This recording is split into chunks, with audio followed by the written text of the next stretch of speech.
Hi, I'm Leandro Facchinetti, and let's write some code together, shall we? What we're doing today is a new website for Aria. Hello, Aria. Hi, how's it going? Great. So this is the second session. We started this last week on Tuesday on your channel, Aria, and now we are doing it Mm-hmm. over here.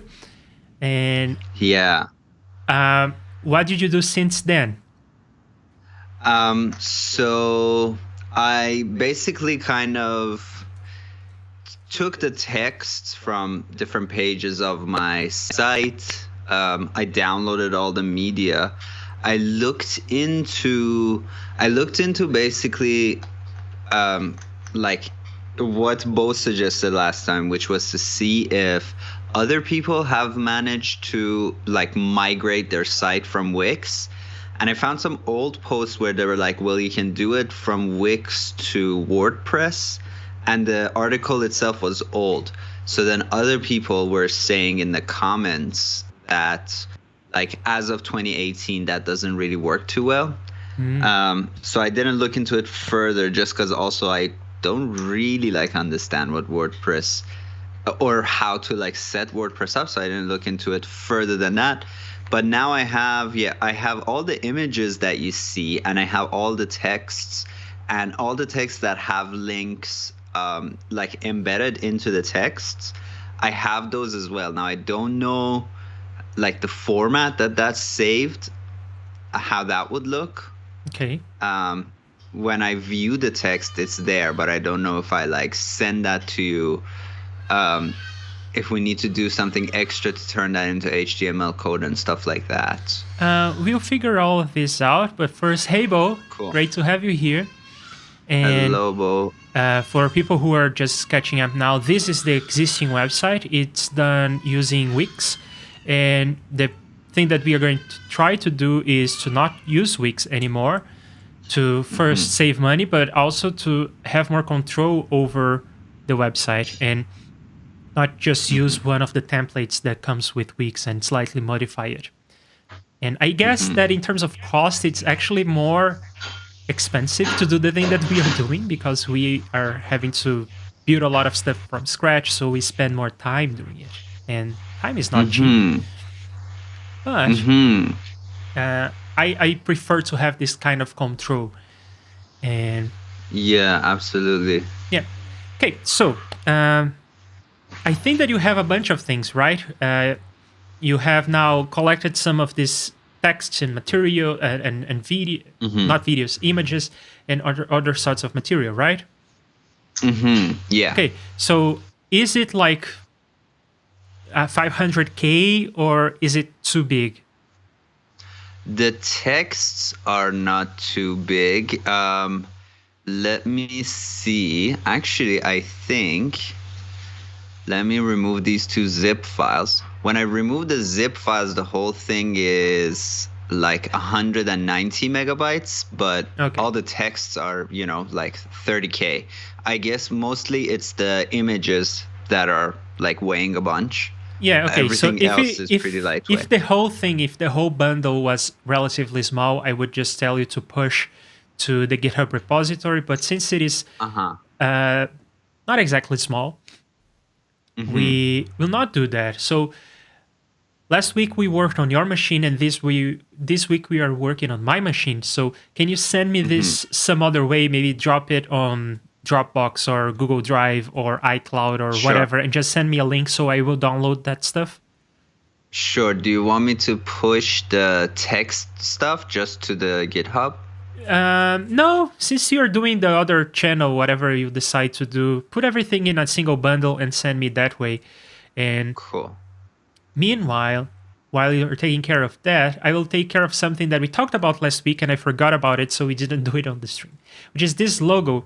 It is not the same Uh-huh. color as this text. And I mean, it's not too far off. The logo is, I think, Mm-hmm. pure white, while this is slightly off-white. I mean, I can always check with the color picker, the digital color meter. Yeah, that And should be pure it is white. pure white. Yeah.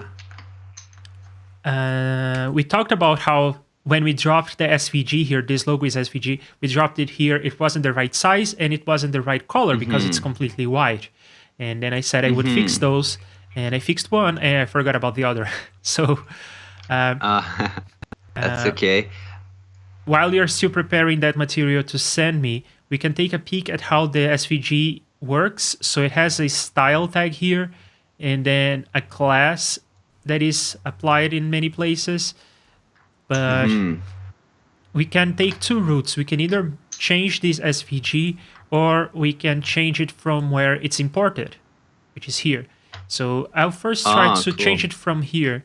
And I suppose all of these are paths, so we can do something quick and dirty and just say that the path has a field of current color.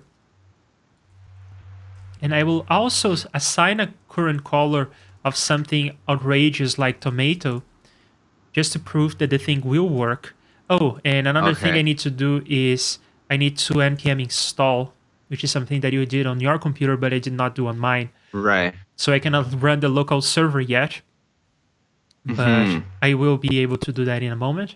And I don't think that this is going to work, by the way. I think that this class takes higher precedence, so I don't think that will work, but we'll see. It may work. As CSS is complicated sometimes. So everything is so you can change the color only for SVG though, like from the code. Otherwise, if it's PNG or something else, you don't really have control over that. Exactly. Or maybe just really convoluted control. Like pixel by no, pixel. well, you have some sort of controls. With SVGs, you have a lot of control because SVGs are just, well, XML. So you can just go ahead and change stuff using CSS, and it more or less behaves like HTML to all intents. But I'm not sure that the stream is working too well. I have a message here. I am watching the stream on the side. Yeah. Looks okay. Yeah, it has a yellow warning message, but on OBS, everything is green, and I don't know. In any case, as I was saying... I'm watching, looks fine. Okay, so an SVG Yeah. is more or less an HTML thing. You can pretend that it's HTML. You have a lot of control over that. And with PNGs and JPEGs, you have less control. You can still do stuff that you would do in maybe a very simple image editor, like you can change the hue and saturation and brightness, and you can change things like, of course, scaling the image. That is something that you can do, but you have less control because it's baked in. The pixels are already baked in. It's not a computer program that teaches the computer how to draw. In other words, it's a bitmap. It's a raster image. It's not vector. So yeah, that... Oh, I'm still not running locally because I'm on the wrong page. So I need to go to localhost. And there you go. Now it is weird, isn't it? It is tomato, but not the first letter. So what's going on there? Interesting. I do like that design, even though it happened accidentally. It seems like one of these is a polygon. So how about we just say that everything underneath will have a few of the current color? I just found out about SVG and that GIMP can't do it, so I know GIMP, but yeah, I just added sound to my logo, but that's in PNG, so let's just stay with this. And I have just downloaded Inkscape. I'm gonna try and figure that out and do it. I have Inkscape and I know how to use it, so I can go ahead and do that real quick. But also we can use a PNG, it's fine. Whatever you want to do, really. Cool. Right now what we have is fine. Okay. It's mostly for academic pursuit, the SVG thing. Okay. So right now I changed the color, and now let's use the color picker. I can kind of sort of tell just by looking, but I will also bring out the color picker, and we'll see that this thing is no longer pure white. Shouldn't be anyway. Yeah, it's no longer pure white. This is our off-white. Great. So cool. I read that one of the links you sent me about colors, and that was really cool. And I just realized I was sad about how much I use pure white and pure black in my videos. So making a habit now to just kind of use slightly off white and off black colors. Yeah, every rule is meant to be broken, right? It's like song. It's like making a song. But Yeah. I can tell the difference when I go to the new version. I think that the new version works better, especially if you have dark mode enabled, which is not the case on my computer right now. Yeah, I don't know if it's power of suggestion, but like as soon as I became aware of it, now I just see it and it bothers me. Like it's too bright, and it's like, well, why am I using dark mode if my text is too bright? Fair. Just to make you happy, then, since you seem to be a dark mode person, let's do dark mode on this stream. Oh, cool. This is fine too. Like even that background seems to not be pure white, right? Seems to be slightly off white. You mean the background on Visual Studio Code? Yeah. That is pure white. Oh, wow. But this one is not pure black. Okay, so what's up next? I suppose we want to just have a bunch of links and something like a menu here, and then the social network links, right? On the main page, yeah, basically. So what I thought, and I think the upload is done. Oh, great. So I sent it to your iCloud email. Is that okay? Fair. Yeah, sure. No problem. I am going to download that in a moment. Cool. Let me just open my email, and of course I'll do that on the second screen. I don't want you all to read my email. I'm going to take care of that in a moment. But first, I know something that we must do, which is this whole thing needs to be a link. This whole IDDQD and IDDQD sound, all of that needs to be a link, right? So how about we just go ahead and do that? And we can do that by making this whole thing a link. And over here, I can say that this link is going to point to the root, so that when we click it when we are in development, we click on this and we go to localhost. When we are in production, we click on that and we go to iddqd7.com. Cool. So now that's a link. Save and refresh.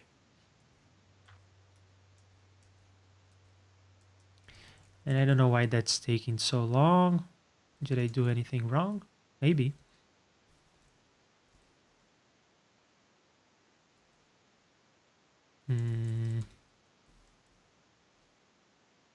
No, that seems to be correct.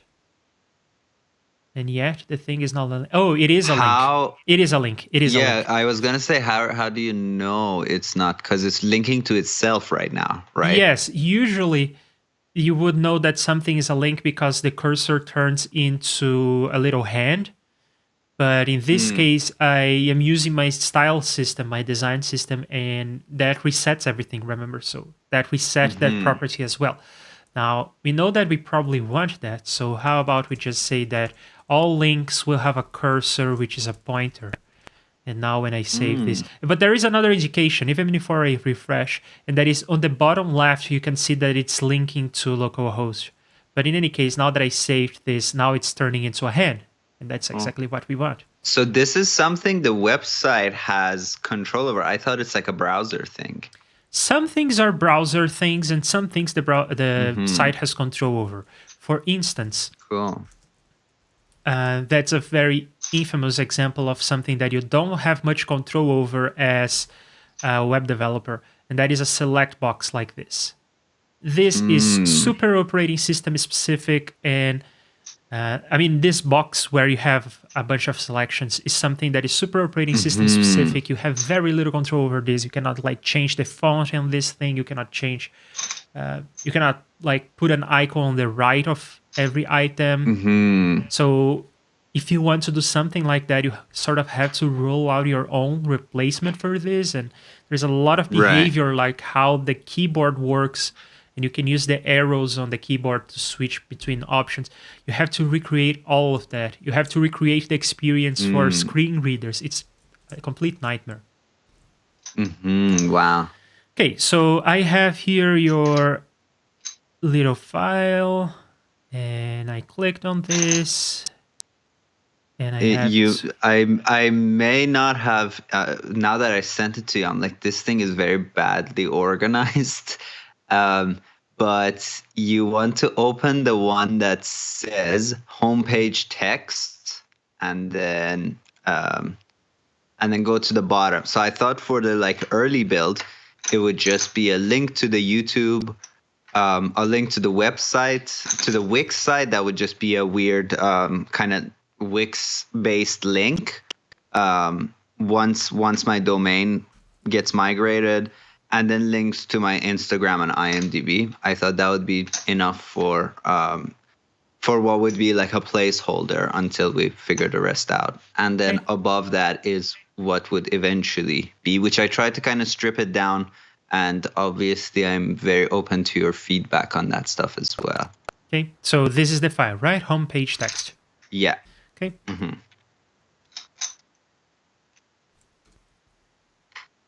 Yeah, I recognize this. This is mostly what is on the page right now.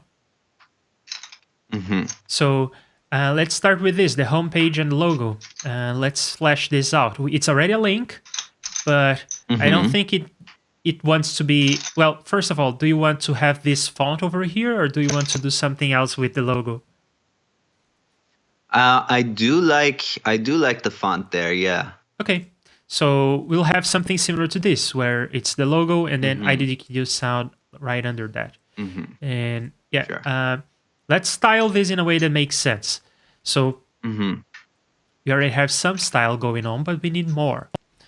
For one thing, I like this strategy that you have here where there is a line length that you're fixing. If your screen is very wide, it's not going to go to the edge of the screen. Oh, I'm just saying that the text doesn't flow to the edges of the screen. And right now, this thing is going to the edges of the screen as it is. So I think that this is the first thing we want to fix. So I'm going to go ahead and create a div around the whole content. And I'm going to say that this div has a certain style. Now, what I'm going to do with the parent is I'm going to display flex and justify content center.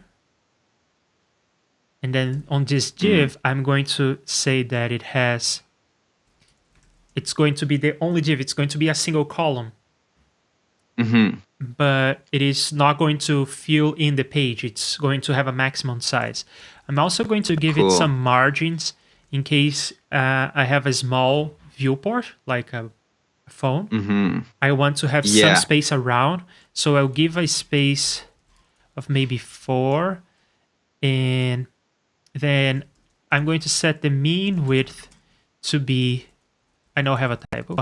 The mean width is going to be 0. But the max width of this is going to be like this. And this comes with my design system. It's just a width that makes sense for reading. It's a comfortable reading line length. So there you go. Now the logo is occupying this container. And it's sort of weird the way that it's floating right here. But what's going on is we have the body, but then we have this div there that is where we are actually stuffing our content.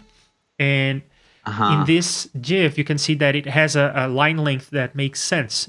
The text is not too wide. Then over here we have this... I got a question for you here. And if the explanation is like super long, don't worry about it. But when, like with Wix, if you're on a phone, it seems like they kind of rearranged the website a little bit. So the top header goes on like a drop down thing. Is that by them kind of data mining on what device is being used to view the page? Oh, no. It's nothing like that. So I'm going to commit what I have so I can show you what how that works. So Cool. over here in the body, we have Mm-hmm. going to do something drastic. We have a background color, right? I can tell the Mm-hmm. browser to do something like this. If I have a maximum width of 600 pixels, then apply a bunch of extra rules. For instance, make the background color pink. So now, of course, this is ridiculous. When the browser is small, the background color turns pink. But you can use that strategy, that logic of applying conditional styles. This is something called a media query. You can apply styles only under certain conditions, like window size and whether you are printing the page with paper or you're seeing it on the screen and that sort of thing. So now, as I turn this Cool. smaller, it was supposed to get pink, but it didn't. Oh, I just had to refresh. So when it's small, the background is pink, and when it's wide, the background is not pink. So I can apply rules Cool. conditionally, and I don't have to check which device you have. I can check what are the conditions, the browser width, the access to certain features in the browser. Cool. So yeah, that's something called a media query. And now we have this, but I like how this container has a width that makes sense for reading. What I don't like is the spacing of everything else in there.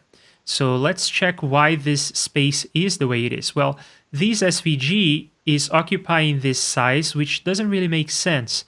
So let's try to fix the size of this thing. Oh, it's like bigger than the actual bounds of what we visually see.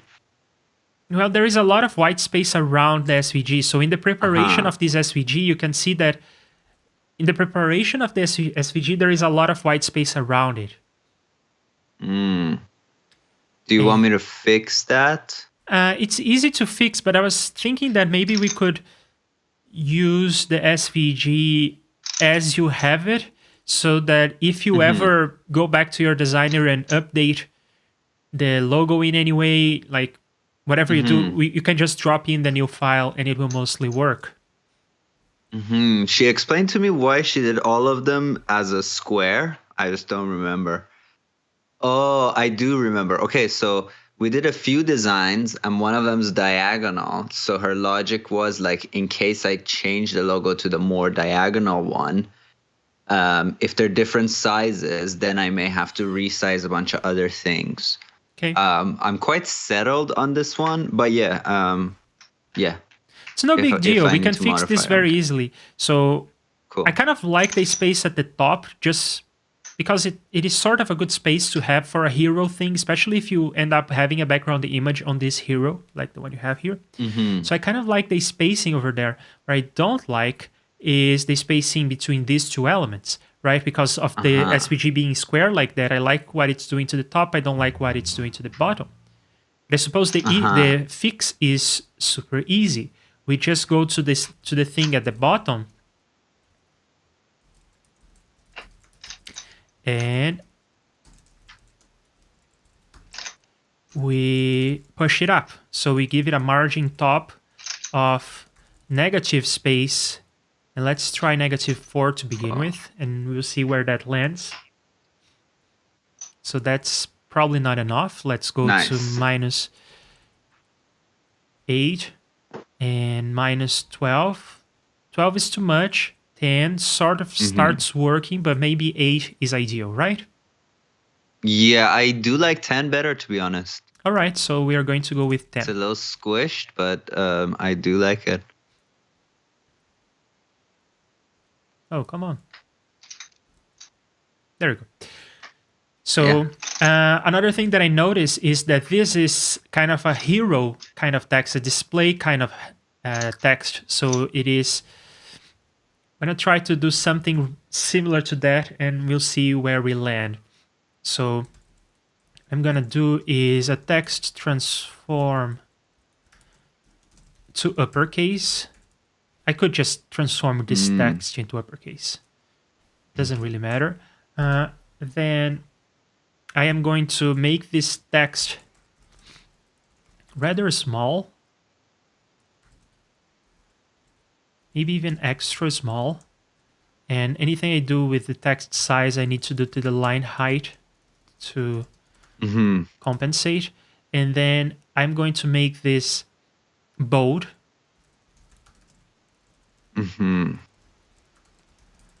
And I'm going to make this cool font weight. I'm going to make it, I need to give it a bit more spacing between the letters, so I'll give it letter spacing. I think this is how you do it, letter spacing loose, but I forget my own design system, so it's called peak.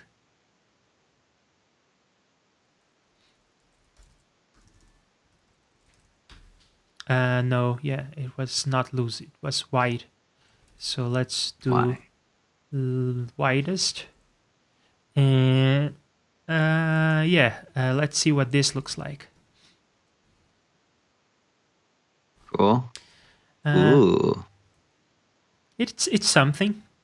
It's in the right direction. Text size didn't work. Why did it not work? Well, it's really not there. Oh, it's because it's font size, not text size. Silly me.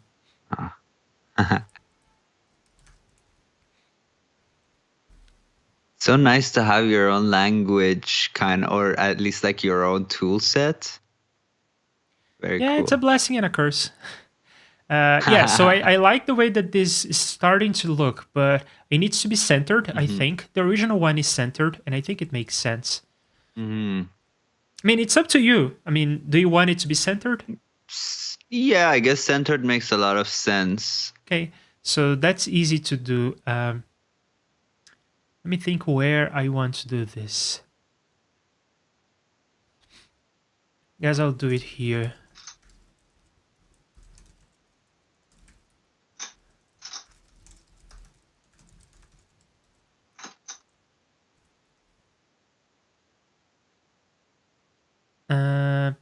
No, this is the wrong place to do it, but let's see what it looks like. Yeah, as you can see, it's no longer working because this is the wrong place to do this.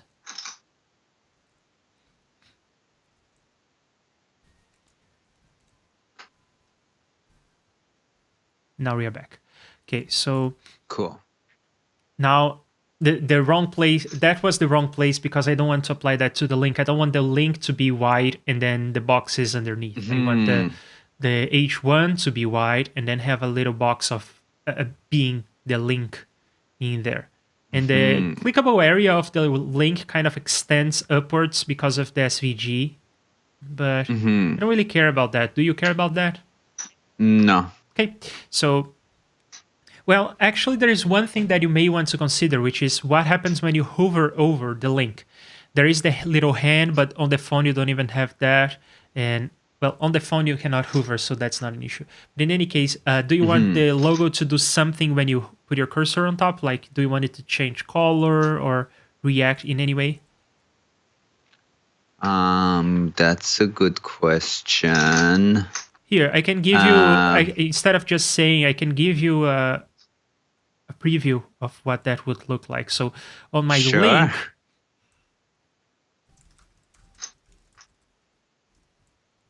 link, I can give it a hover style that is color, not space, color. And you said that you like purple, so I'm going to do a purple as an accent color, and we can see what it looks like. And because I am doing this, I want the thing to, well, we'll see if we want it to transition or not. Let's first see what this looks like. Ooh, that is pretty sexy. I like it. Yeah, and I think that it makes sense to have some animation so it just doesn't just change its color. It transitions into the color, and that's also easy to do.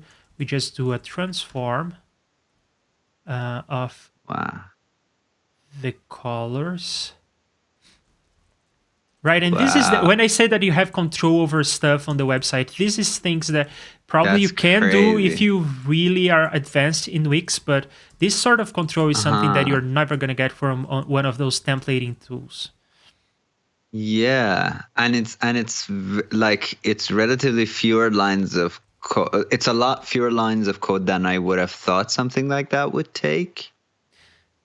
Yeah, and all of these lines of code are relatively straightforward, I want to say, but then again, I created the design system and I do this for a living, so I do it like at Mm-hmm. least 4 to 5 hours a day. So I guess at that point, Mm. anything becomes straightforward, right?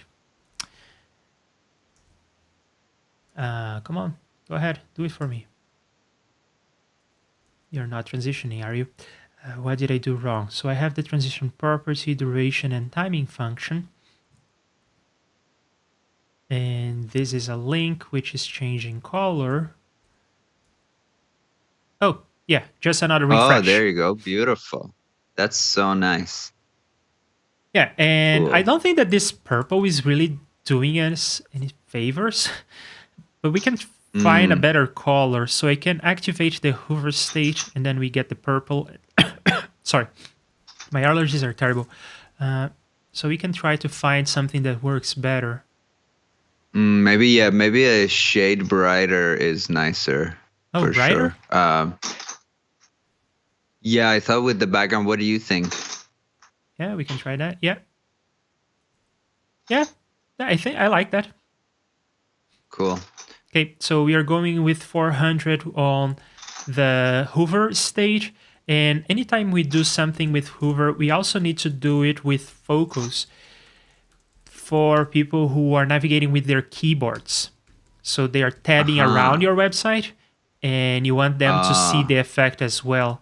So there you go. Now I'm hitting tab. I'm not putting my cursor anywhere. I'm just hitting tab and I'm going to that and it highlights in the same color. That's Also, cool. I don't like how this is off-center. So It became off center when we changed the font, right? yeah, it is off-center because this box here is not centering the text, but that's easy to fix. We can Ah, just okay. come here and say maybe around here, text align center. Now it's going to be centered and Bobs is here. Oh, a cascade of color. Oh, Hey, Bob's Bobs. and Heezy. So now it's centered, but it's mathematically centered, but it's not visually centered, right? Yeah, visually it looks slightly to the side. So how about we just put a margin left of some space and we align this visually. Oh, Maybe that's better. one. That's better already. I think that that is a good match for the logo because the logo Cool. is italics, or actually, I think Right, it's yeah. slanted. It's not italics, but the logo is slanted, so I think it makes sense to not exactly centralize, but to have this sort of over here works well. I think it does for me. It has a good balance, I think, Cool. optically. Yeah, like it. Okay, so I think we are done with the logo, right? Cool, yeah, Right. definitely. So next on your list of things. Oh, and William Santos is here saying, muito bom. I can't code to save my life, but I enjoy the concept and appreciate who can do it well, as it's not just coding, it's engineering in this case, which is even more important. Yeah, what we are doing today is more design than engineering, but it's still programming and it's fun. Yeah, it's And Bo is saying, incredible. check the centering with the header in place. It's probably going to look different. Oh, I think that Bo is talking about this hero image, but you said that you didn't exactly want to bring it over, right? Oh, you mean the like, oh, sorry, I'm looking at the stream. I should look at the, like, I'm not married to it. Yeah. Yeah, I can go without it. Or if I ever,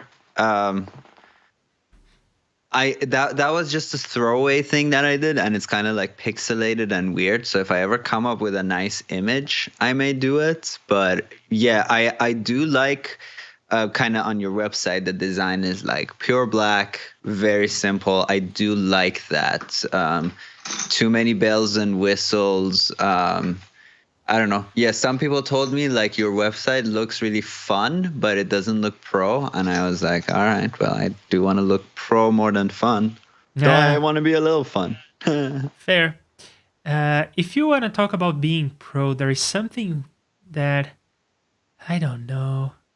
I guess it's Something unpro about purple. no, not purple. Purple, I think, is great. Uh, I was looking at the anti-aliasing on these letters, and they don't look as sharp as they could be. You see how IDDQD sound is text. It's a font. Still sharp, right? yeah. So it is super sharp, and it's doing that by doing anti-aliasing. You can see that there are some colors over here that are not white and not black. They are sort of gray in the middle.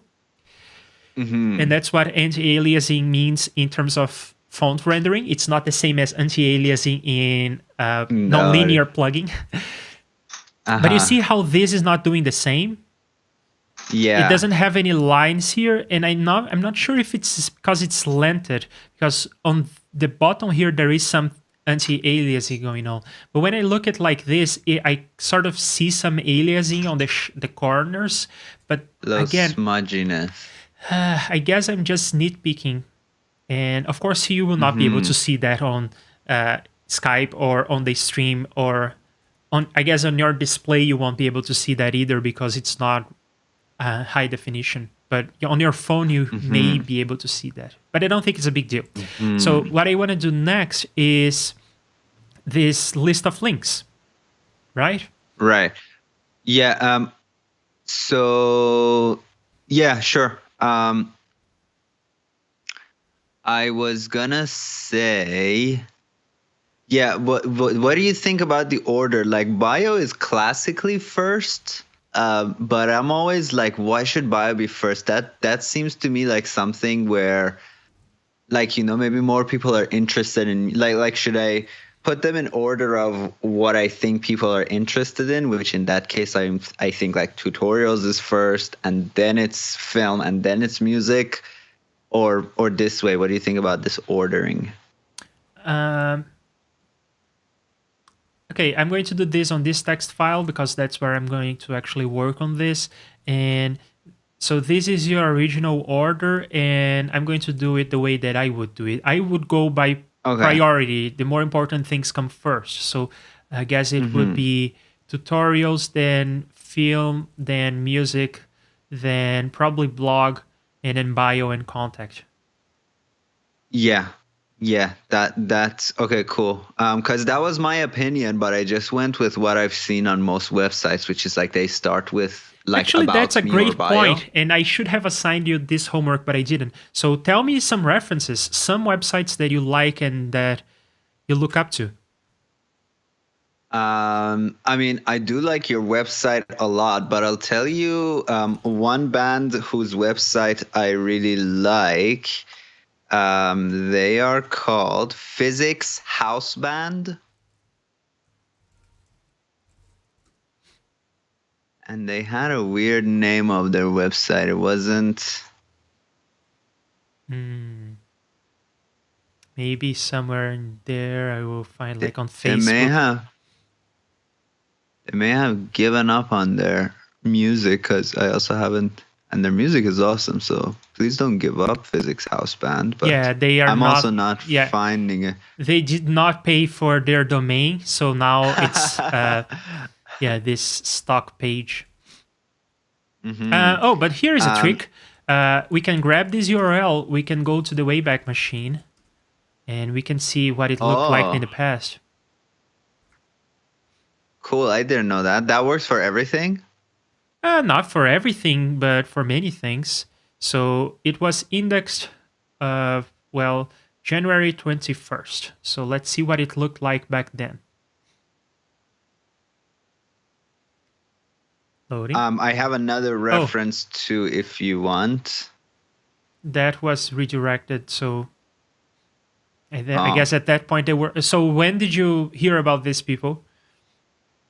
Oh, it's been a while, honestly. Probably like 2018 or something was the last I heard. So let's see what the website looked like on June 2018. And sure, that sounds about right. Yeah, Bo is saying that browsers render text a bit differently. That's true. The aliasing is crazy in browsers, and it's very hard to predict what's going to happen. I would fill the site with content and then adjust colors, placements, etc. Yeah, I do this as an iterative process. I think about like the heading is something that I know I want. I know more or less what I want in the heading, so I just do it, and then I see the whole thing, and then I iterate on the thing. Yeah, and Bob's is saying about the Wayback Machine. It's funny that this website that is how I remember it looking, and now I'm looking at it, I'm like, it's too red. It like hits my eye. I guess they do have like a thematic thing going. Everything is red. The artwork is red. The video is red, but it's like a little bit too red for my eyes. I found another reference which I put in the chat. I'm just going by a lot of kind of different band websites. I guess I should also look at like content creator websites. I mean, John's website is really awesome, and I know that is WordPress. Real, like practical.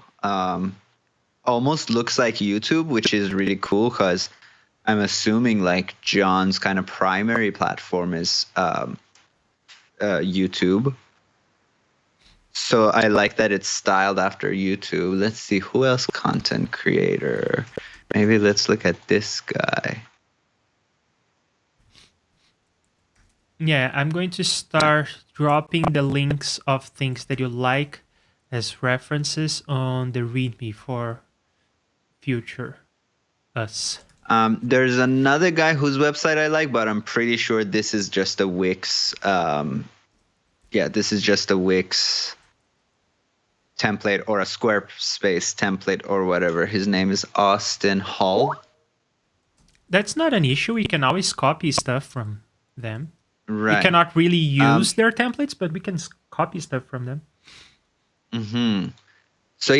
But usually just kind of like having looked at like tons of band websites and stuff, they usually start with like an about. And then if they're on tour, it's usually like very classically, it's home, about, which is like bio, so about, bio, our story, whatever. And then it's like music, tour, store, gallery. Usually that's what it is. Oh, I just realized that I forgot to do something, which is to invite you for the session. And I think I disabled or uninstalled my live share extension because it messed things up with other extensions, but I can always reinstall live share. And then when it's done, I'm going to invite you to the session so we can sort of edit the text together. Sure. Okay, it is installed, live share. Will I have to like logging or something? Give me 30 seconds.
Okay, so we are back, and Arya is figuring out his side of the live share thing. I already did my side. And meanwhile, while he's doing that, I sort of know how we want this thing to look. So I'm just going to start with the looks, and then we can see the order of things. But I think it will sort of look like this, which is like a horizontal list of options, and it's what you had on the website before. So I think I'll just start writing something like that.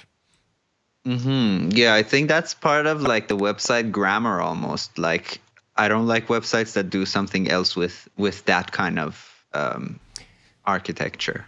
Yep, I agree. Okay, so I think I'm in, but not too sure. Well, to check. Oh yeah, I think I'm in. Yeah, to check that, do you see on Skype the same thing that you see on Visual Studio Code? If so, then we are good. Yes. So I'm going to wrap this H1 small, that we have. I'm going to wrap that and my comment, just for good measure, on a header kind of thing. And on this header kind of thing, I want it to display flags. Well, I don't really need to display flags here, do I? What I do need is some spacing. So I'm going to say that everything underneath has a margin top of var of space 4, for instance. And then over here, after the H1, which is the heading, I will have a nav for navigation. And this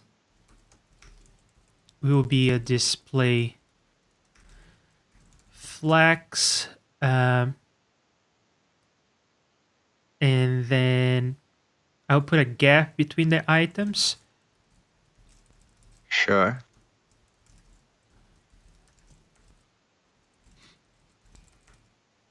And what else? Oh, I definitely want this to wrap, so I will say flex wrap.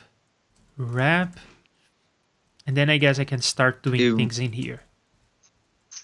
It would be nice also, I guess, like whatever page you're on, maybe the color of that changes.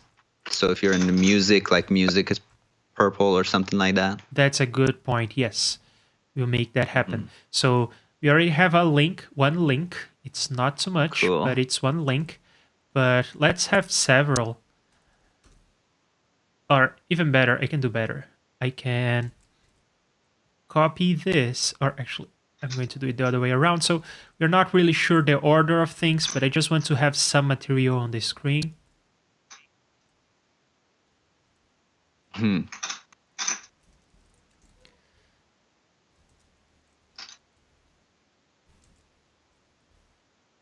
should have put the links to these already, but I can do that right away too. There you go. So we have some sort of, oh, it's only tutorials. Why does it say tutorials on everyone? There you go. So that's better. Yeah. Now we can start tweaking placement and colors and everything. But do I forget something? Is there something else we should be doing now? No, you are the expert. I think this is it, right? Yeah, okay. I'm going to commit here just for good measure. I always like to have like a checkpoint. So yeah, I guess the order of things. Did you decide on some order? Yeah, I think order of importance makes more sense. Ultimately, it's not like it's like 20 things, you know. Okay. So I'm okay with this. And I guess like if order needs to be changed, that seems like something even I can pull off by just moving around these lines. Absolutely, yeah. Yeah, so cool. And do you like the text? I mean, I guess you have a cursor now, so you can go ahead and change this if you want, but do you like the text tutorial, film, audio, reel, music, blog, bio, and contact? Is that how you want to have it? Yeah, okay. I think so. And do you want to keep the links on the old website working? So for instance, when we go to film, audio, reel, do you want it to link to /reel? Good question. Yeah, I mean that would be super useful because I have sent these links to people. Sure. So Yeah, will that not would be break really existing useful. links. Cool links don't break. Oh, cool URIs don't change. Yes, this is like 15 years old or something. Yeah, cool URIs don't change. So we'll keep them. So Cool. film audio reel is /reel, then /bio. /bio, then /music. I think my tutorial one may be weird because I think it started as like, or the one that says quizzes and tutorials. Now it's just kind of tutorials, whatever.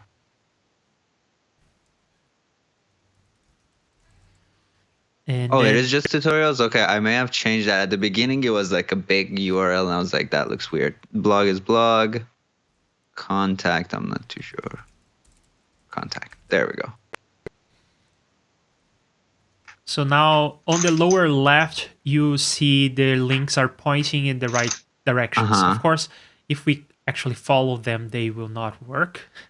There is nothing on this page, but they are there. Now, let me follow up with chat, and then we can fix a bunch of things about this. So this spammer on chat says, Reaper 6 script, no. Will add, please. Piano roll keys, ready node flashes. Yes, FL Studio. There is happy to do. I mean, even if this was spam, how is this spam? Because I don't understand it. Oh, it's throwing a bunch of keywords to try to make the content-based spam filters. It's trying to throw off those kinds of filters. Interesting. Reported. So there are plenty of things that I dislike, but the first is actually super, super, super important, which is this link. Because of the SVG extending down, it is extending to this area. So when I have my cursor over here, for instance, I am over music, but it sort of is over the SVG as well. So there are two ways to fix it, as I see. The first is the simple and obvious thing, which is to just push the menu down. And if we think that the menu should be further down, then that's that. It's solved. Do you think it should be further down? I do want to hear your other pitch, but yeah, I mean, if it's a few pixels down, I totally don't fine. really have a clever idea about how to do this. Okay. Maybe I can just put this on top of everything. I mean, let me try this real quick. So right now I have this nav.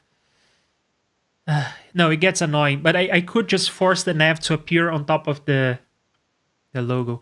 Also, it may not really be a problem. We'll see. I'll make these links react to something. I'll make them do something when I hover over them. So the interaction will either be good or bad. And then we'll see. But yeah, even if we have to just increase the space, that's totally cool. Yeah, or we can do the thing that maybe at this point is the right thing to do, which is to edit the SVG. It is so easy to do that. Cool, yeah. Are you okay with editing the SVG? Yeah. Absolutely, yeah. Okay, so I'm going to do that. Do you need me to send you the original or anything? Or no, the SVG is fine. All I have to do is new document. Inkscape changed since I last used it.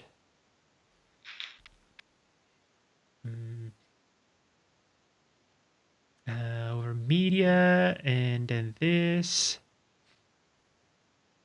And then it's loaded. Of course, it's white, so we don't actually see it. But all I have to do is to come here to edit. And there is a keyboard shortcut for this, but I forget. Well, there is resize page to selection. There is also something like crop. Fast crop to content? Something like that. Must be in layer. That's where it is in GIMP. So maybe check the layer tab. No, there is a quick and dirty way of doing this, which is to just select everything and then crop to selection. So now, there you go. And if I save this now and come back to the page and wait a little and then refresh, it should have changed.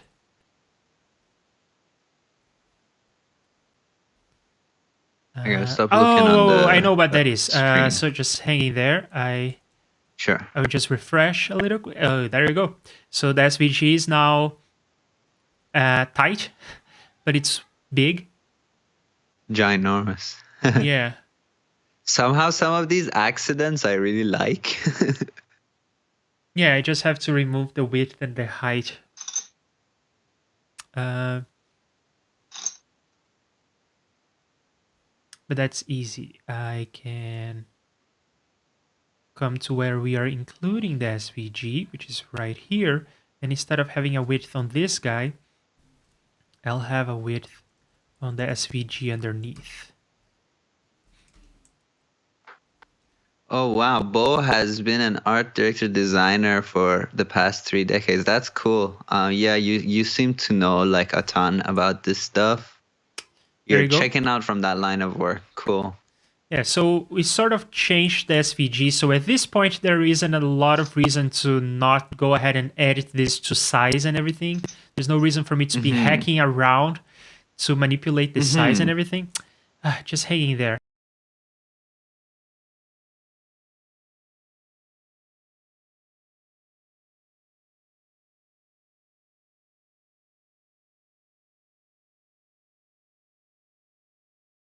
Meantime, no, yeah, we're back. Bo, we're great back. track. We are back. We're back, cool. But great track, Bo. Yeah, and you couldn't talk to Bo because we were on the I'll be right back screen. Yeah. So no one sees me blowing my nose. So yeah, there's no reason for us to be hacking our way around the SVG like that, but we already have that, so it's gonna stay.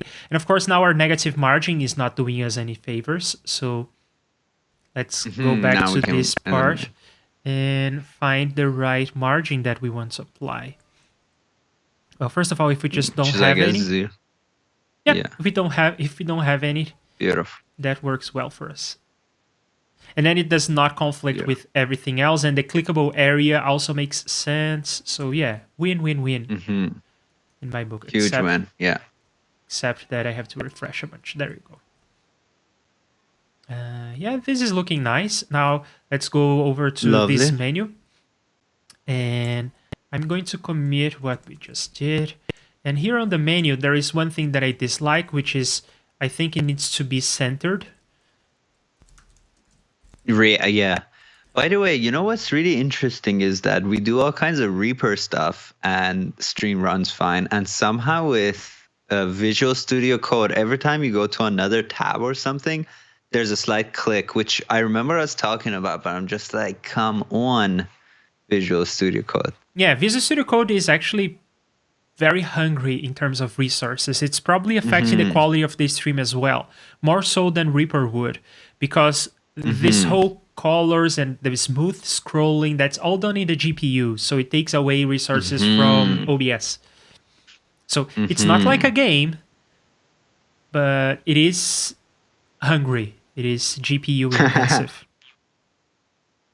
And let me catch up with the chat. So Bobs is asking if SVG is like a raster image. No, it's vector-based. Actually, the V in SVG stands for vector.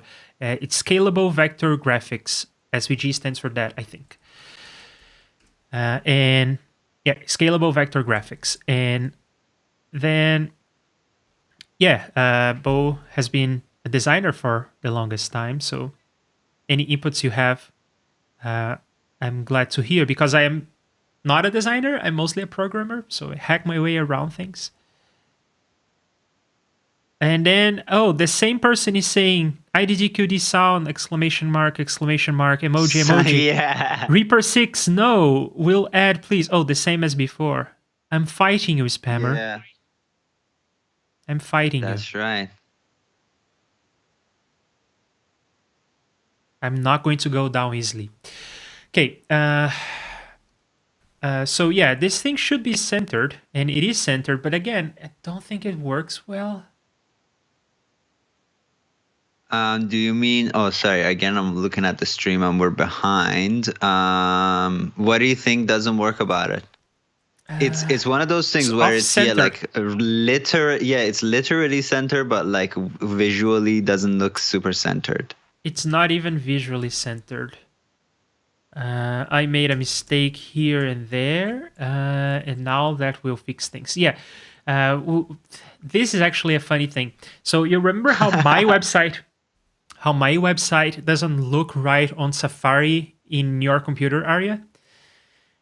Yeah, let me refresh my memory on that. Yeah, if you are watching us on a Mac and you go to my website and you are on Safari on a version that is older than 14.1, you will see things smushed together. There will not be like this space right here between my face and the text.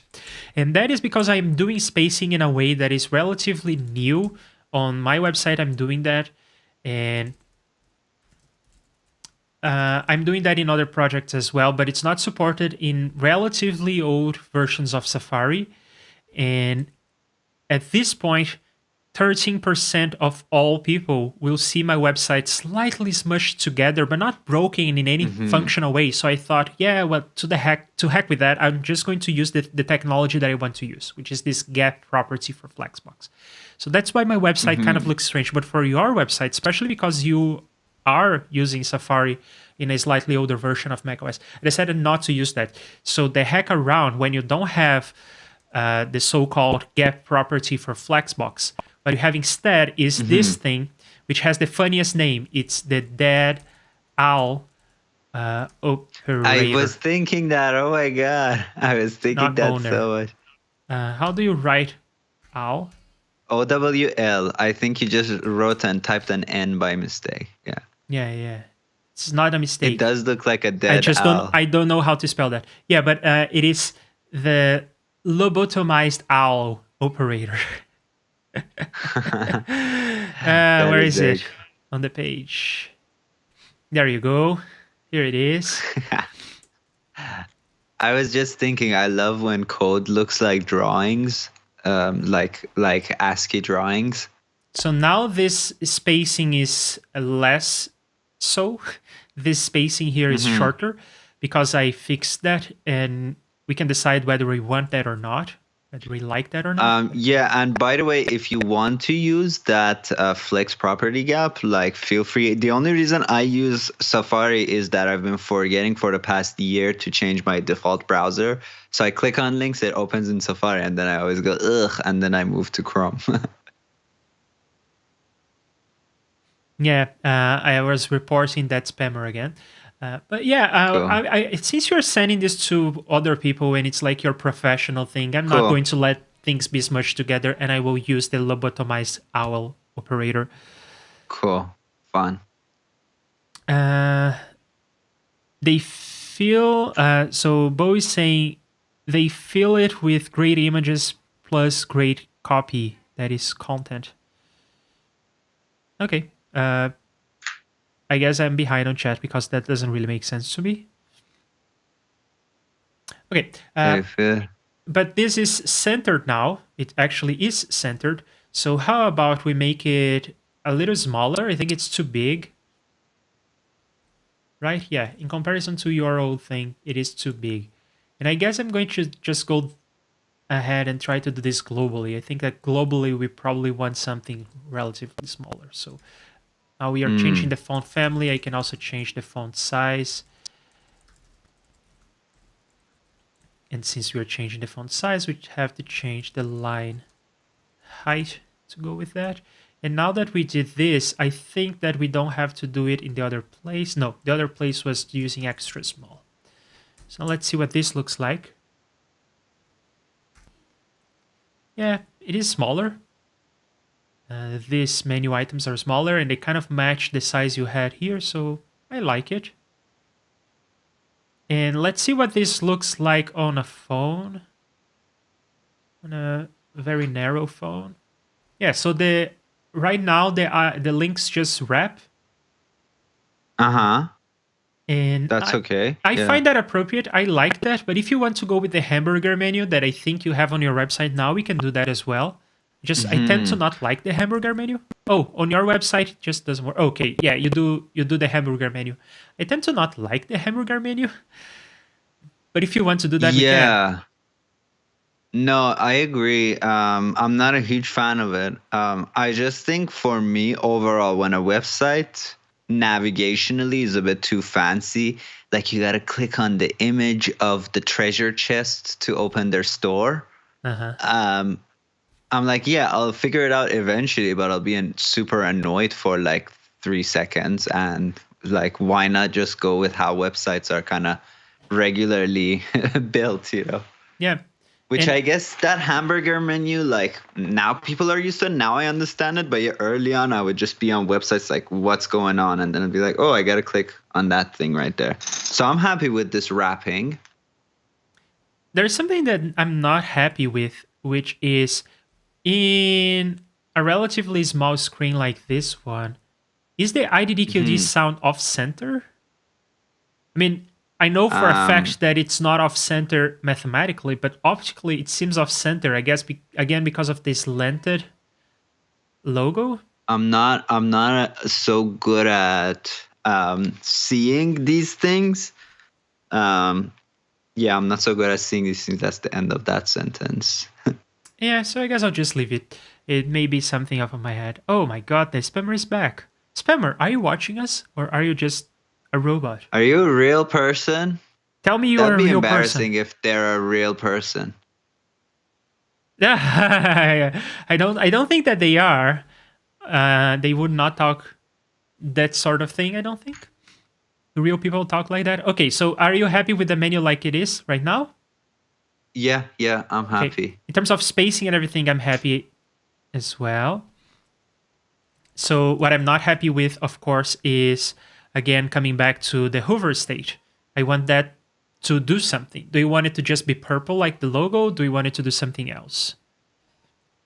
I think ideally, yeah, maybe if you hover, it's purple, and Okay. then maybe if whatever page you're on, that page is somehow like unclickable, some way.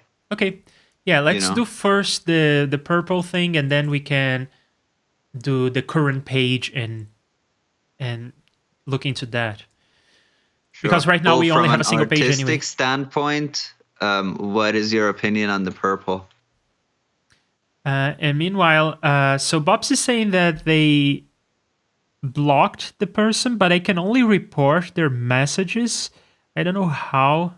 Oh, there is a hide user on this channel. Hide user on this channel. There you go. These users' messages will be hidden. And then just for good measure, I will also report.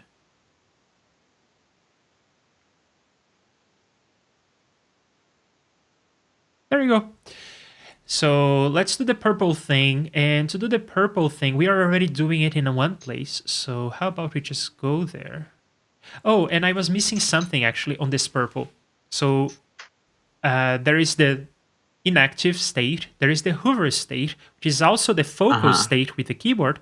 But there is always the active state, which is when you click on the thing, it can react and do something to.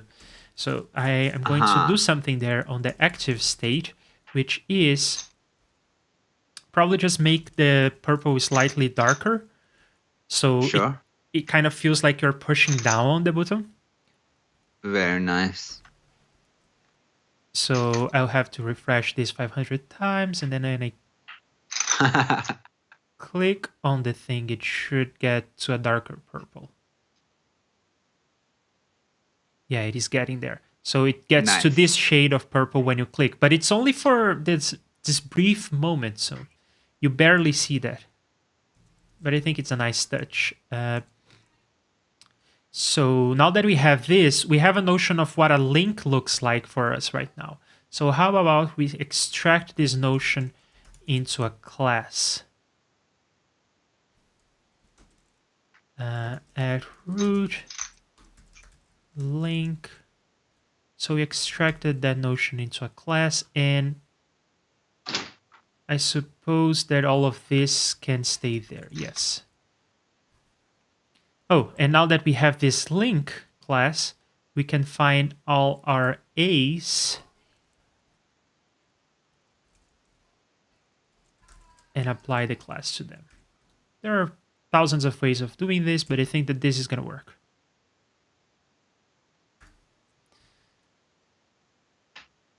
Here it is. Nice. Oh, here is something else we can do. That will be fun. I can install something called local tunnel. Okay. And then I can run local tunnel. Or actually, I'm going to store this on package.json so we don't forget it. Start local tunnel, which will do local tunnel on port. What is it? 80. Now I npm 80. start. Sorry, what was that? Nothing. Oh, local tunnel command not found. npx local tunnel. I installed you. So why are you not there? Okay, maybe what I need. I think you left out an L or something. There you go. So now everyone who is on the chat, everyone, and even you, Arya, if you want, you can go to this URL, and you're going to see the website Cool. on my machine. Cool. Yeah, I'm going to show this for a brief moment, and then you can go there. And can I paste links on the chat? Like, because I know that you Arya, definitely can. Okay, so I pasted the link there. So you can all go to this URL and you're going to see the page from my machine in development. And we can all see the thing as I'm developing it. Here I am exposing my machine to the internet. Let's see how that goes. With Vitalik Sisa is going to show up and tell you Reaper 6 no. Not anymore. Blocked that dude. Okay, so there we go. We have something. Nice. We can play along, and you can go to like your phone and try it out. That sort of thing. Okay, so that much is done, but you said that you wanted the links to be different when they're active. So I'm just going to pretend that this first one is active. So let's pretend that we are on the tutorials page. And how about we come to the definition of links and we say that when they are active, they are that color as well. So when you are on a page, it will just be purple. And that's a simple strategy, but it may work. Oh, I have to do it like this for this to work. What is it? I'm being very lazy and I'm typing the URL into my computer. Okay, so now we have a purple for when the page is active. Do you want to like start with that? Do you want to try to do something fancier? Sure. That looks good. What I was thinking about is, and let me know what you think about this. So our header is currently like, the background is like black. And then I was thinking about having then the body of the website. So you click on tutorials, you see some text and you see some links to some tutorials. For that to be like a shade, I don't know, a shade brighter or something. And then whichever page you're on, there's a square of that same shade around it. So it kind of looks like tabs, you know what I mean? Tabs on a book where you kind of flick through. Does that make sense? Yeah, so you mean that this would have different accent colors? Each one of the menu options would have a different accent color, and the background of the page would have that accent color?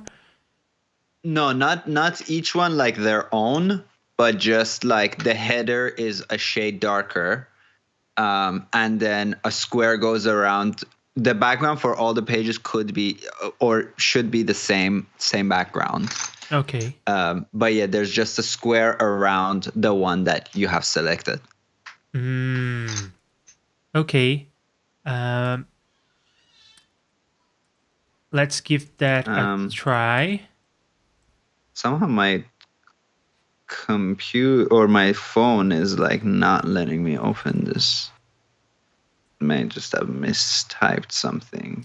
And Bo is saying that the font looks noticeably thinner on his computer in macOS with Firefox. Perhaps. Okay, so the thinning of the font is complicated.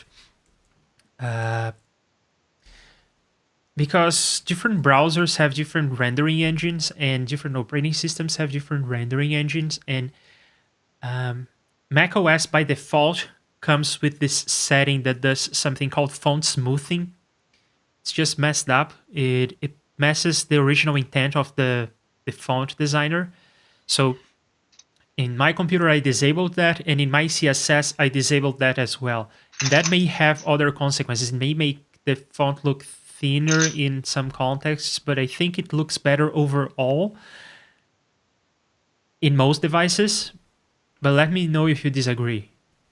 It is a stylistic reason. In fact, many designers that are using macOS, because of this font smoothing setting, the font smoothing is like a more aggressive anti-aliasing. It adds another shade of gray around the font. So everything looks a bit bolder. And then in many designs, people use thinner fonts to compensate for that. But that's the wrong choice, right?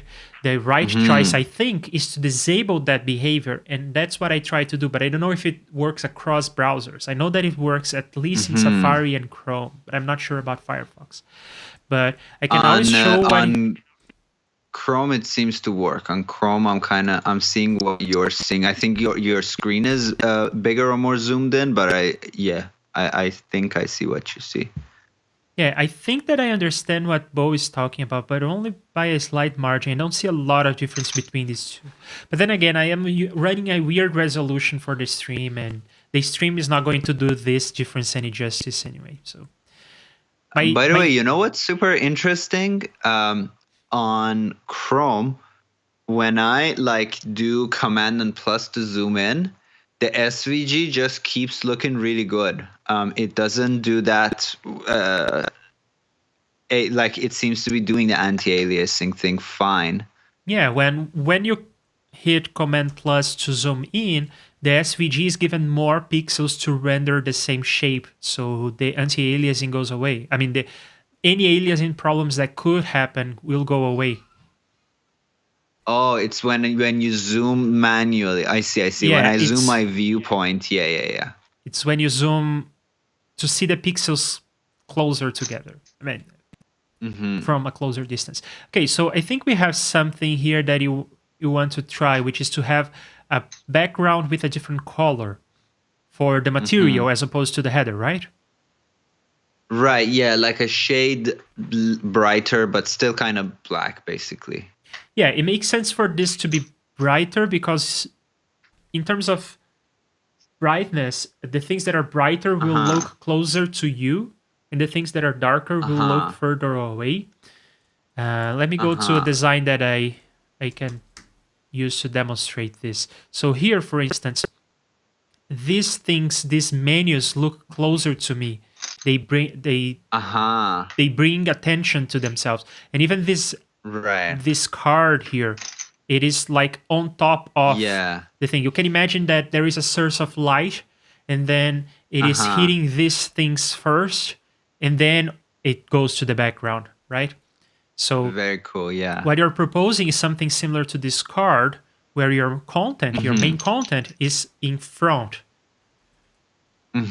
So now we have to think about how we want to do this. There are different ways. We can have like a card where there is just border around this area that I'm highlighting here with my cursor. Or we can do a whole background thing where it bleeds and it goes to the edges of the browser. Do you think you have a preference? No, not really. I guess I have a slight preference for no border. So But yeah, you're really, saying just bleed to the edges of the page? like yeah. Unless like or always interested in your opinion and Bo and Bobs and everybody. Yeah, so Like, that's for instance what the Reaper blog is doing here. In this case, he's not going with exactly different shades of gray. He's going with black and then white, but the black bleeds to the edges. The material doesn't bleed. The material is contained in the same right. box, but the background color bleeds.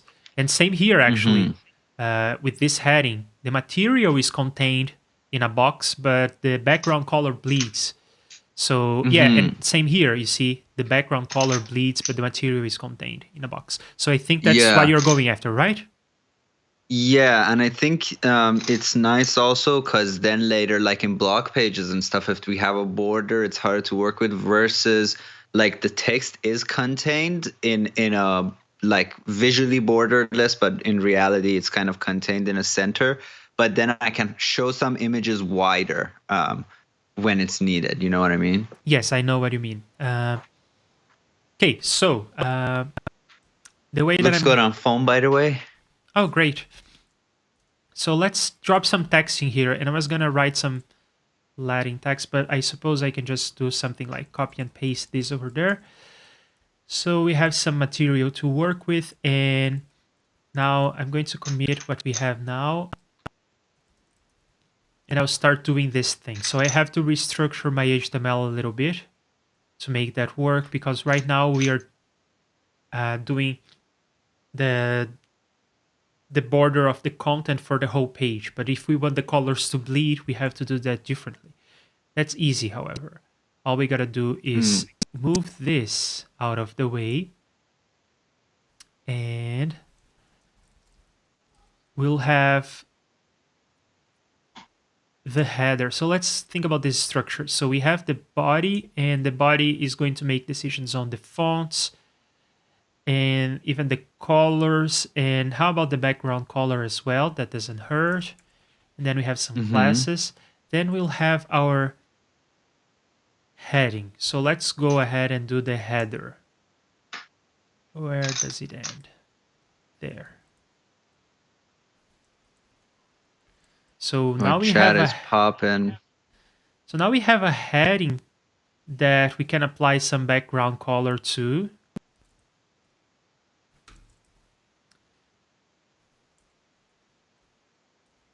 And then in the heading, we need to have the content container that will not let things bleed to the edges. So let's see what we have here in terms of content. Yeah, all right. So I suppose we'll just have a div. Maybe we already have that div. We can just copy it over. Right. Yeah, that's more or less this div. So I'm just going to wrap. Cool sound. Yeah, I don't even know what that is. Sounded like a gate. Yeah, it sounds like that, but there is no gate. So the header is going to be a different color, and then this needs to move down to the container of the content. And then the container of the content, so we'll again have that display flex and flex justify content center. Then we have flex 1 with some margins. And then all the material inside. Okay, let's see what this is going to look like. It's going to look broken right now. But let's see how broken. Okay, not too broken. Yeah, that looks good. Yeah, we have a different color on the top, which is our header. And then it still behaves as before. When we move it closer, it wraps just as before. But it is not gonna grow wider. So if we had more of these elements, They wrap around nicely and then don't bleed to the edges. Cool. Now we have a different color for the content, but and the content is contained in a box, but it's not centered. So let's We need fix to that. align. By the way, I just noticed something. So if you click on my logo, you go to the home page, but there's no home tab by default. What do you think about that? I think it's fine, but do you think like we should have a more explicit like home button somewhere? You do have a home button on your existing website. I don't see really a point. I guess at this day and age, people are expecting to be able to click on the logo and go to the home. I mean, that's what most people do, right? But let's see. Your references have a home button. So maybe we want to have a home button. Yeah, maybe let's do it just in case. Okay. I guess in that document that you sent me, I should get the name because I would recommend it to other people. There was something about that too, like giving people like multiple ways to do the same thing, because somebody may want to click on an image, somebody may want to explicitly click on a link, kind of deal. So what have we here? We have to paste this over there. And then link. This looks about right. Yeah, there you go. So this is right. Now this is going to go to the center when I refresh. There you go. Beautiful. Yeah, and there is something that is actually throwing me off, which is for the stream, I resize my screen. I go to 2K instead of 4K. And that's throwing me off because everything looks bigger. Bigger than I'm used to when I'm designing. I have, it's like my studio monitors for audio people. You sort of get used to the sound of things there. Same thing here. I get used to the size of things and now everything looks bigger. But I think it's correct because I'm going off by the same values that I usually use. Actually, on Chrome by default, because I know my Chrome kind of shows things zoomed in. So when I go to 100%, like no zoom mode, it could be a tad small. Like the headers. I think the text size is good, but the headers could be like a touch larger. Okay. So all we gotta do to make that happen is... Oh, do you mean just this navigation buttons or even the IDDQD sound under your logo? I guess that could also be a little larger. Let me look at it. Yeah, I would say like, the IDDQD and the IDDQD sound below it can be a little larger. And then the... like maybe 2 units larger than they are, and then the headers were just 1 unit larger than they are, kind of deal. Okay.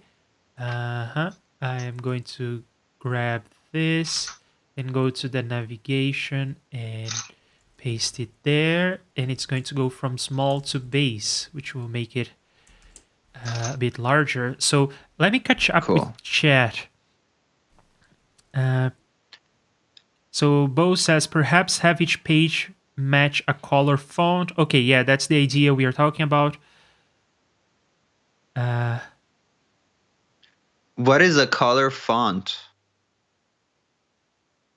Like color and font?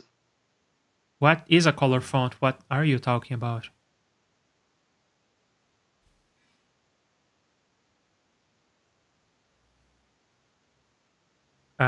What are you talking about, Arya? Oh, wait, I thought you're reading something that Bo said. Let me go back to... thanks, so Jim, for being here. So thanks, Jim, for being here and for testing this on every browser. I try to test on every browser when I'm done, but when I'm developing, I only test here and there, not at all times. I kind of have a feel of how this is going to look on every browser, even in things like Safari. And sometimes I get it wrong and then I have to fix things, but not too often. Browser compatibility these days is actually very good. I mean, from the ones you mentioned, Edge and Brave, for instance, use the same rendering engine, so that is a no-brainer. Hi, Jim. Never mind the thing I said about color font. Maybe I thought you were responding to a comment, but you were reading something else. And Jim is saying, can you change the menu style when it gets to a defined width to a mobile style menu? Yes, we can. In fact, I showed you in the stream how you can react to the screen size changes and things like that. And then we can do sort of a mobile kind of menu, which I guess what you mean is the hamburger menu. But we decided not to go there, at least not yet. Maybe if we have more and more of these links and it gets out of hand, then we may do something about it. Yeah, and you want to see how this is going to translate to phones. I can give you a preview of what it looks like on a very narrow phone. It looks like this. So the menu just wraps. And I suppose we still have enough space here to actually be able to tap the right button. But I'm not testing on a phone. So if you are testing on a phone, can you tell me if you have enough space to tap or if I should increase the line height here? I was testing that, but let me click on bio because that's the smallest one. Or let me not zoom. Yeah, I mean, it's fine for me, and I have slightly fat fingers. I guess actually what is possibly more of an issue if you have fat fingers is when they wrap, maybe it could be a little larger space between them because you may click on the top one, but left to right space is perfect. Okay, so you're saying to increase the line height. So I'm going to go to this mode so that it wraps. You muted yourself. You may have hit Command and M. Oh, God. On Skype. I did that. So the stream hears me and you, but you don't hear me. Okay. Am I back? Yeah. Yeah, same business as usual. I hit the wrong keys. And I muted myself on Skype, but not in OBS. So people have been hearing me. Yeah, I think on OBS you're fine. Okay, so where were we? Bigger line height here. So let's test this. Let's go to the header and the nav, and we can give this a line height of like, that's too much. That is, well, one is too much and the other one doesn't exist, I suppose. The other one's too little. Yeah, 12 and then 8 and then it's starting to look better. So let's go to 6. 6 looks good, yeah. So that's the with and without. And I think that 6 is a good one. So let's do line height of 6. Yeah. Then. Cool. Sounds good to me. Let's find the same location over here, which is right there. And then we change this line height.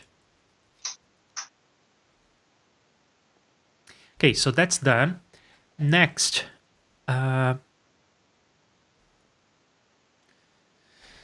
I will trust you all that these sizes look good. They look ridiculously big for me, but everything does. Let me double check this. I'm usually like zoomed in normally, so I also have to go to something that's not comfortable for me and then like retrace my steps from there. Okay. Yeah, so I'm usually at 150%, at 100%. Yeah, looks good. All right. So now over here, what else do we want to do? Oh, I think there is something. I think that this purple may be too dark for the accent. So how about I come here and then change it like so. Now this purple is going to go a little lighter. What do you think about it? Is that the purple when you hover? It's the same purple as when you hover. So when you hover over this link, it doesn't do anything anymore because it is already selected. Cool. Yeah, I think it Lovely. looks better this way. It was a bit too strong. And then we sort of have a landing page. Let's just fill it with content, or do you want to go ahead and try to do other pages? Yeah, so I think the homepage would be the easiest one to implement. The rest I'd have to add a bunch of links, which I should have done, but I can also do that real quick. With the homepage, I just thought it's like, yeah, the too long didn't read version of the story. And then there's another document in what I sent you called testimonials. And that would be a good thing, but again, I'm open to like putting that maybe not on the homepage.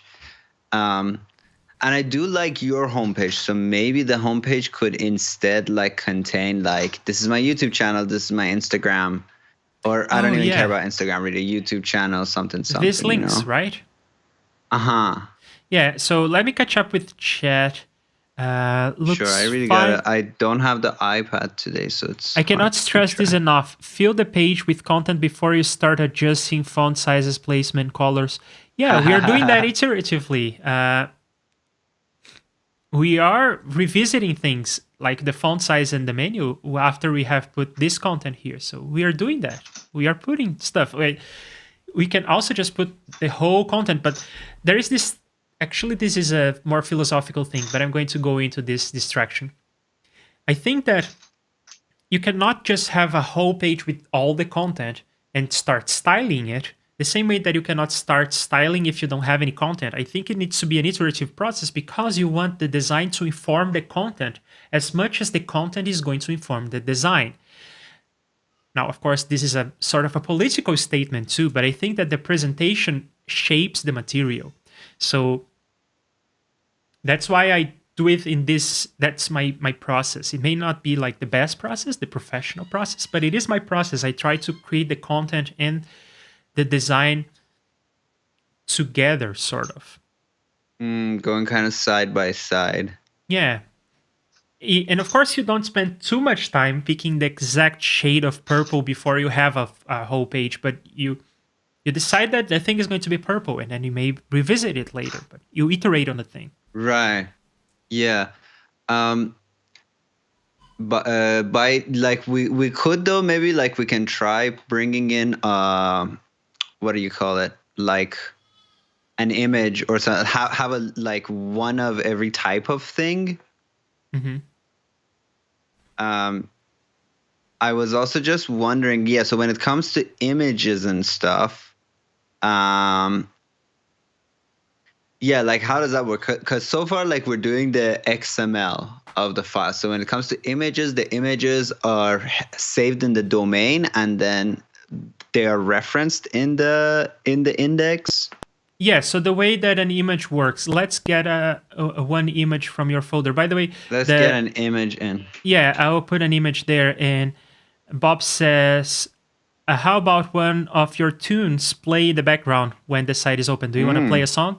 I mean, you cannot, I don't think, technologically these days, you cannot just play a song when the website opens. The user has to interact with something. They have to click on a play button somewhere. Just because... Or, wait, does Bob's mean on the stream? Or do you mean on the website? I think he means on the website. Oh, I think on the website, you know what that reminds me of?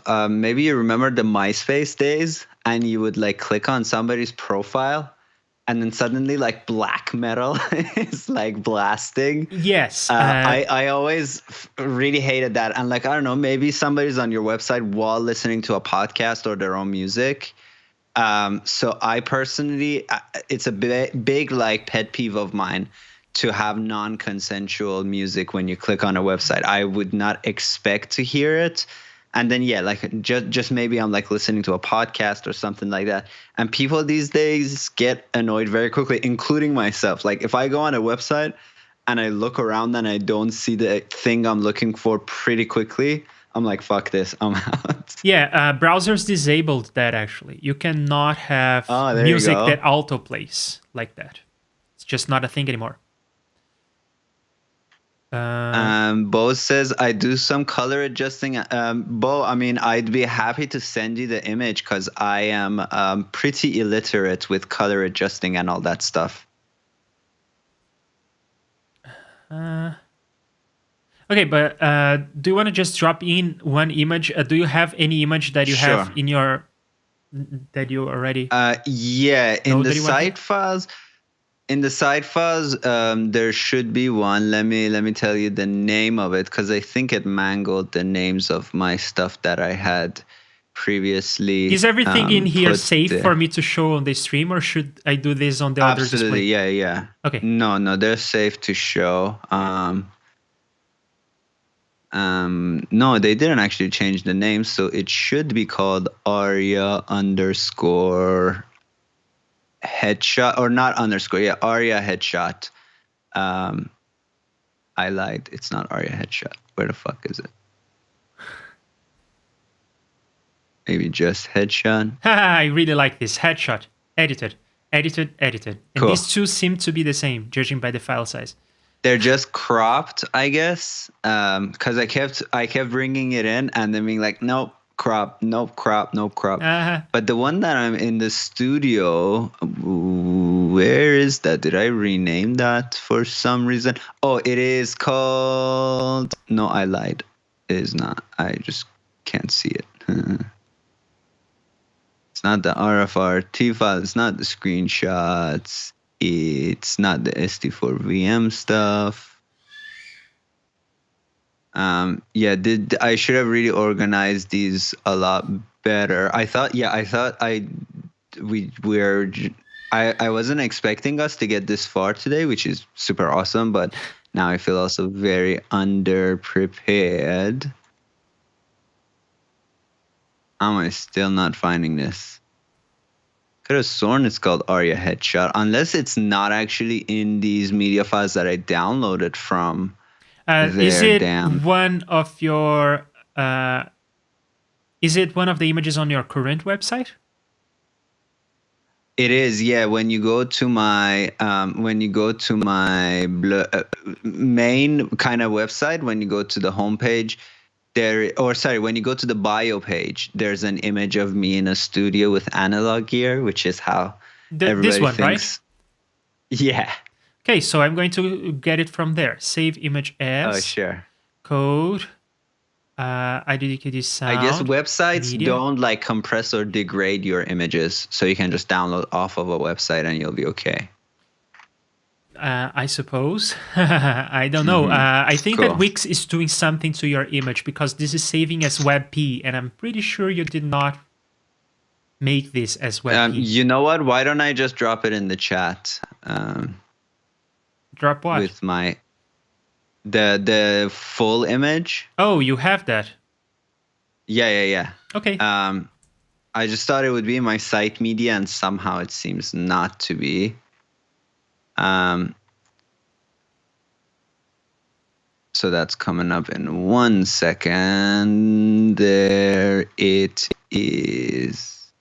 Yeah. Boop boop boop boop boop boop beep beep beep beep beep boop, and sent. Now the question is, does Skype compress? No. Are we safe? No, Skype is not going to do anything to your image. Cool. Download, save to downloads, downloading, file saved. And then you can go to the other screen again. And then this. Alrighty. So where are we? Over here. Not in downloads. Code. And there you are, and media, and I'm going to drop this here. And since this image is so small, I'm just going to commit it, but we are not going to use it as it is. We are going to do some things to it. And I suppose that Bo is working on something, so I guess what we are going to do is just resize it, and we are going to let Bo do the color correction and everything. You weren't able to download it, but you copied it. If you want, I can send you the thing. I'll just send you the image on the old email.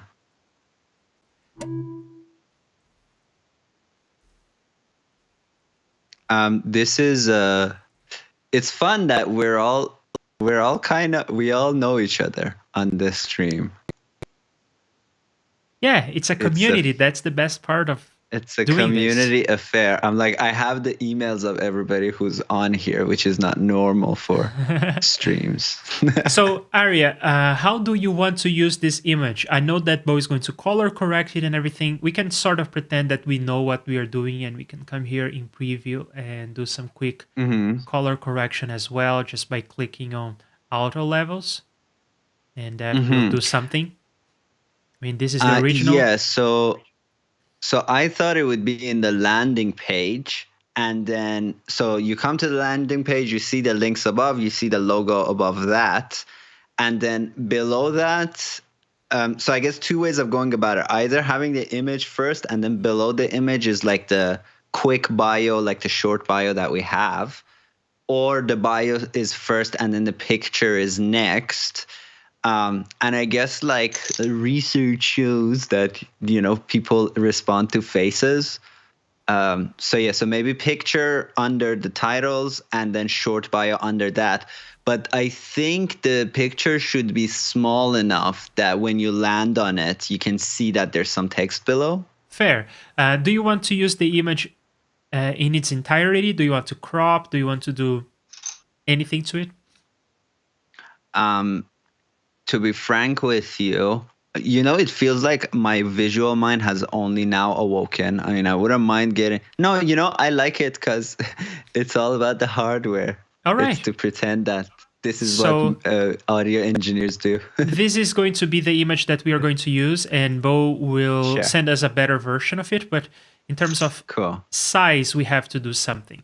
Right now, our website, the widest it will go is this. It will go to 510 pixels. 510. So what we want is to multiply this by 2, and the maximum size we want to have for the image, the maximum width is 1020 pixels. So I'm going to find your image again and open with Reviewing Finder so that I can open this in preview again. And I'm going to resize this to constraining the aspect ratio 150. Now you may be thinking, what the hell? Why are you doing double the size? Because of retina displays. You want to have the image in double the size, and then you want to, on the HTML, resize it down. But that is going to give you a higher pixel density. So cool. Now that the image is ready to fly, so all we have to do is get it from here, get the path from here, and then in the main content, you said that you want the image first, so I am going to drop it there first. And by the way, unrelated question but semi-related, what brand is your screen that you're using, your 2K screen? It is this LG 4K that I bought on this store, and I think they only have one. So if I do this, I think, yes, it's exactly this guy that I have. Cool, 27, cool. I was reading about this price is not bad. It's euros, but yeah, that's not bad. Yeah, I paid this much. Cool. Okay. Yeah, I got some gift cards to a store, Best Buy. So I may go and get I may just take the plunge, and moving will be hard, but whatever. I think now that I know how grainy my videos are, I can't unsee it, and I got to do something about it.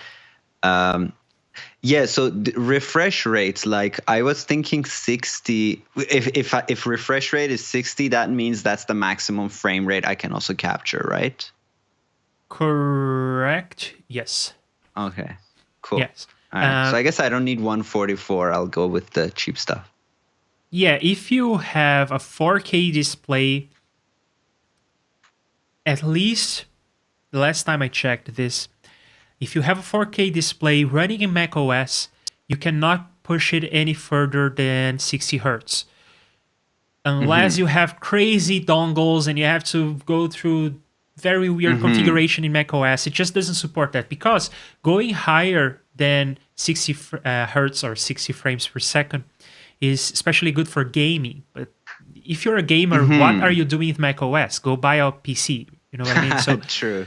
yeah, it's like they don't even care. But this is a very good one, and I really like it, and it's super cheap, and it rotates, which is something that I thought I would like, because then I could have more code on the screen. But then it's actually like this, because it's 27 inches. So I just don't do it. But I can bring it up, and then it covers my face, and I can bring it down, and cool. It looks okay, and it is super high quality. The image is great, so I'm not sure it's going to be available in Canada. My mom used to work for LG. Yeah, I'm not sure either. I'll see. But I like it. But anything on this price range will be good, even if you go with a different brand. Cool. Okay, so sorry for the tangent. No problem. So here is some text that we have to write for the benefit of Google, people who cannot see, and for when the image is not loaded, it may show that text. So what do you want to write here? Just your name, or do you want to write like Aria in front of analog? Sorry, where? I missed it for a sec. So we are adding the image to the site. But in case the image is not loaded yet, or in case that the person doesn't know, in case the person is not able to see, they are using a screen reader to interact with the website. Or for Google, for all these purposes, we need to write a textual description of the image. Cool. Yeah, Aria in the studio, something like that. And I guess I'll put your full name here. Sure.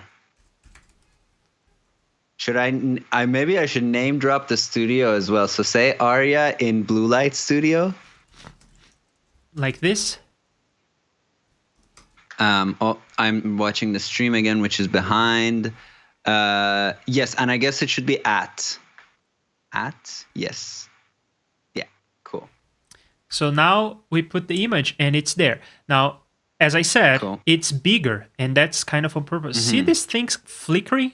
What the heck is that?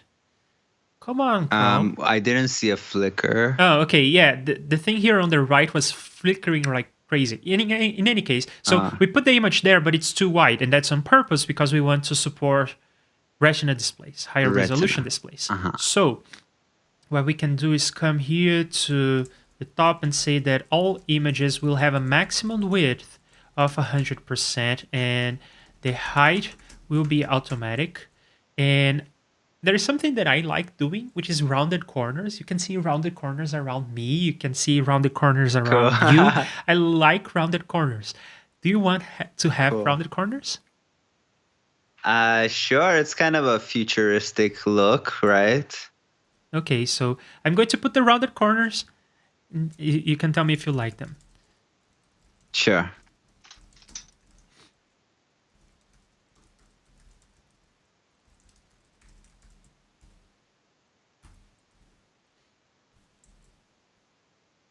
And then refresh, and there you are. Yeah. My friend always says round corners are for hippies, but I'm like, maybe I'm a little bit of a hippie. And these are not incidentally, but on purpose. They are the same radius of rounded corners that you get in macOS Big Sur. So right now I am in Big Sur, and now if I move the window here to the corner, you see that the rounded corners match with my face. Cool. Yeah, I spent a lot of time to do that. Wow. Cool. Okay, so there is that. And do you want to work on the copy, on the text? Sure. I mean, yeah, I did. I stripped it down from what it used to be on my website. I saw that my short bio is still like 6 paragraphs, and I was like, well, that's really dumb. Because my long bio is really long and lots has happened to me. But then this is my short bio, and I think it's still super long. So I just made it really short, and then in the middle of it, I said, like, if you want to read longer, go read longer there. So I'm more or less happy with the writing, though it's somewhat like informal, Okay. which again I'm fine with. So my full bio is written in third person because in case you get pressed, they can just copy paste. But I do like that it's like first person here. I like it. I'm wondering if there should be a header. So between the image and the bio, just be something like you have a little bit about me, a lot about me. I like that. I was thinking of TLDR as well. Over here on the... No, between the image and the and okay. the text. Okay. Let me think about how I want to do this. I guess I'll have an H2. And you want it like this, the internet style? Yeah, basically. Okay. And then maybe in bold and slightly larger font. Yes, I know that I will want to repeat this in other places, so I'm just going to call this a heading. And I suppose I will want to apply the blind or the lobotomized owl to give it a margin. BRB 36. Okay.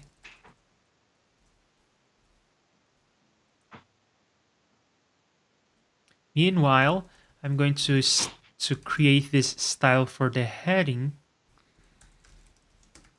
which will be slightly bigger than the copy or the rest of the copy. Slightly brighter, though you probably will not be able to tell it too much. But it will be brighter and it will be bold.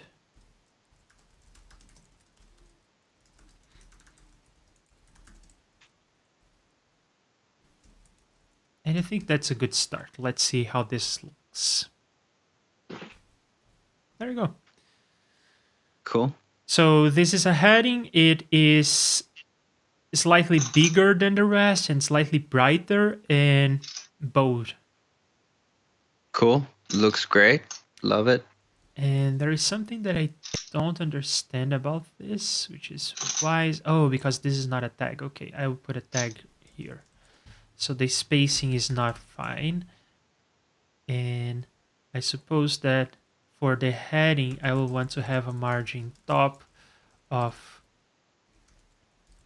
something like 6 as opposed to the 4, so that the heading separates from the rest of the material. There you go. That's the spacing that I had in mind. Perfect. Yeah. Okay, no, that's not the spacing that I had in mind. Maybe I will go with something like... I think that this may need to be closer together. Yeah. Mm-hmm.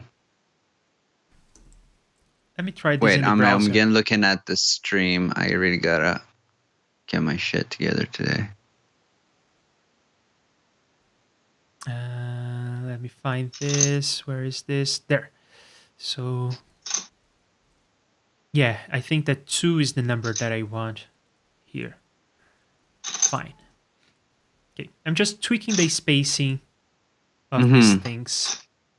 That homepage looks great.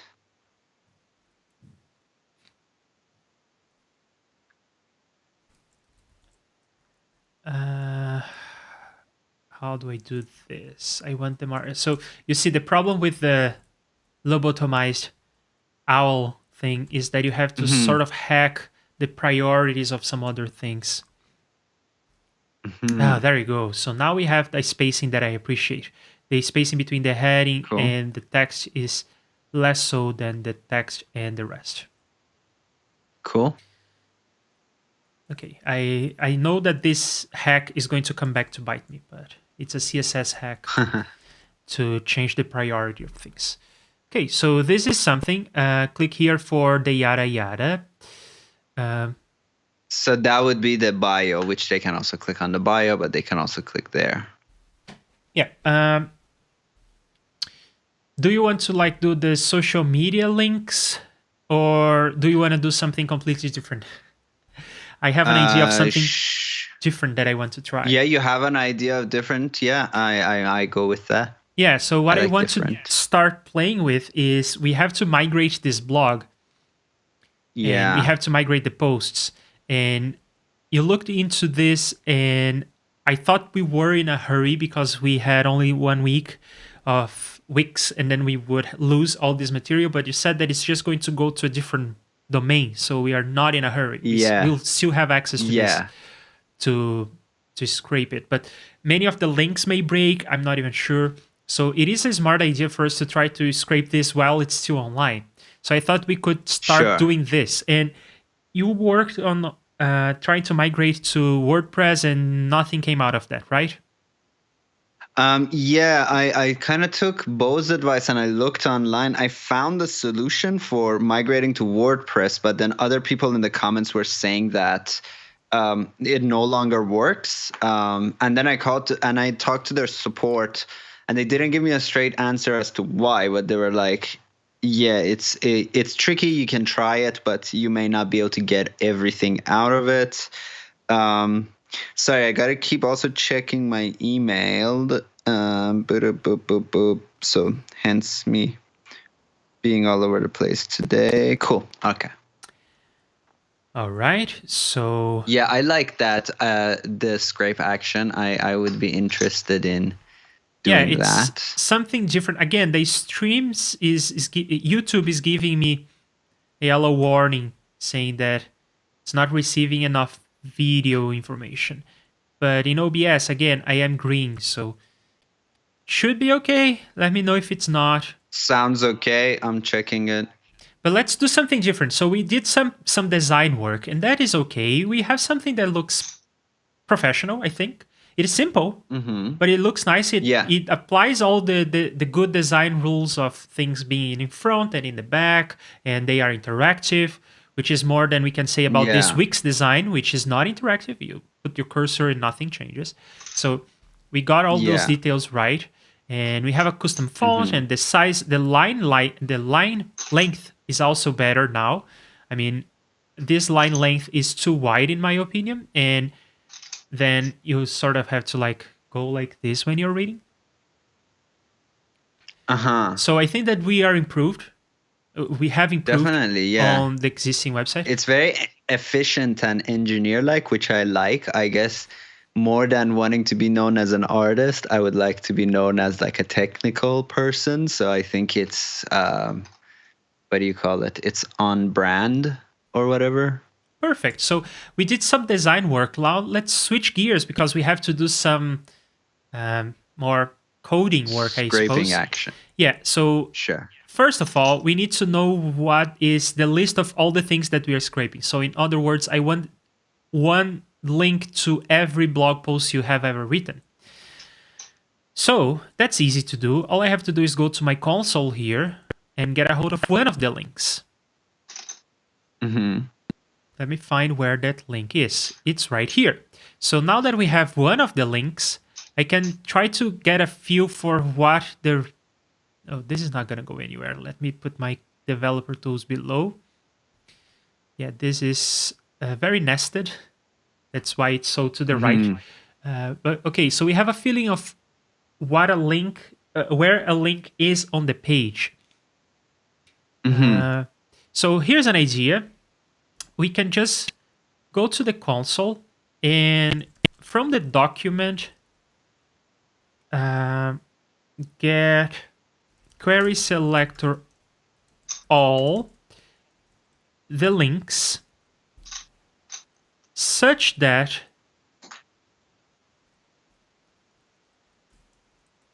their href, which is where they point to, starts with https www IDDQD sound.com/post. Now I'm just getting the posts, the links to posts. And then I can map that. I have an element, which is the link, and I can map to get just the href. And Did I do something wrong? Yes, I forgot the ... And now I have a list of all the links to all your posts. 134 Wow, that was links. fast. Yeah, we can just copy this list. Oh, it's not complete, is it? This value was truncated, so I can console log. I actually only have 68 blog posts, so 136. That's interesting that it's that many, but looks like all the things, because that looks like the first one I did, and then Yeah, that there looks may like be the last one I did. some false alarms in there. Okay. My biggest regret is the URLs of these things, because you can't do anything about it on Wix, and I didn't pay attention, but I wish it was just like, I wish it was in sequential order. So if you wanted like rapid fire repair tutorials episode 50, you could just write that like RFRT 50, but you live and you learn. So now we have a list. Let me say that this is JSON and paste this. So now we have a list of all the posts, or at least all the links on that page, right? But some of them are not going to be right. Well, for one thing, I know that they are all duplicated. I think they're doubled. Yes. Yeah. So, okay, let me tell the story of what we are doing. We are doing some web scraping, but we are not going to try to write a program that migrates any Wix website. We are just trying to hack our way around, and we are going to use any tool in our disposal to do this the fastest way we can. So for now, for instance, I know that all of these are duplicated. Well, I can just put them in a set. So I'm going to change the mode of this from JSON to JavaScript. So I'm going to put them in a set, and then I'm going to create a list out of them. In other words, I'm going to remove the duplicates. So now when I cut this code, go to my terminal, I will create a new terminal, start some node, and then paste that, and there you go. Now I have a list with just the unique elements of the original list. So satisfying. So these are all your, let's call this the posts, or maybe the posts. And the links. number makes sense. And I think they're in reverse chronological order. So latest at the top and oldest at the bottom. Which is how they are laid out on the page. Right. That's where this came from. So I'll start saving this as scrape. Is that how you write this? Web scraping. So you web scraper, and that's to scrape. I don't know. I'll call this migrate. So I'll call this migrate.js, and then we have the post addresses, and we can console log the post addresses length, and that will give us the amount of posts that you have there. And that's 67. Does that match your expectation? Yes, I thought it would be 68, but I guess it is 67. But let me just confirm that real quick. Shablamps. It is. Well, there is something wrong already that I can tell. There is this manage your blog. I don't think that this is a post that you wrote. Probably. I have 67 blog posts though. What is it called? Let me check it out. Manage your blog from your live site. Huh, that's weird. Did somebody hack me and put that there? Yeah, that is definitely not a blog that I've done, but I do see that I have 67 published blogs. But this manage your blog from your live site is something, I guess. Oh, it's my first blog post, but for some reason the name is that. That's just because I was learning Wix and I probably screwed something up. Maybe I published it before I changed the title, and that became the title of it. I should really just delete this blog post. It's horrible. Yeah. Well, for now, I'm just trying to get all the data I need. So I know that I want the HTML for all these pages. Oh, start discussion? That's interesting. That's a live share thing. I never used it before. By the way, I left the live share thing because I thought maybe that's giving you the yellow stuff. But I did not stop yeah. it, so. Oh, okay, yeah, maybe that would just slightly improve things. I think it's fine. I'm not really typing too much on there anyway. Okay, so I stopped the sharing now. Now, if it will affect something, it will affect starting now. So we have a link, we have the addresses, right? Now I want to download all these HTML files, right? Cool. So let me see. I have this migrate file. I guess I'm going to create the migration folder, and I'll put the migrate file in there. Another thing I want to have in there is a package.json, because I will install some Node.js packages just for the migration that we'll later be able to just ditch. So I'm going to start with this. And I'm going to go into the migration folder, and I'm going to install got, and I'm going to install JS DOM. These are Node.js libraries that I know I will need to write this migration script.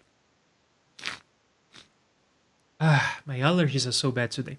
Okay, so now that we have the packages, of course I created 1,000 files that I don't want to have in Git, so I'll add them to a git ignore. Actually, I want to have a new line at the end of the file for convention. And now that we have this, I can come back to my migrate.js and start using got. So I'm going to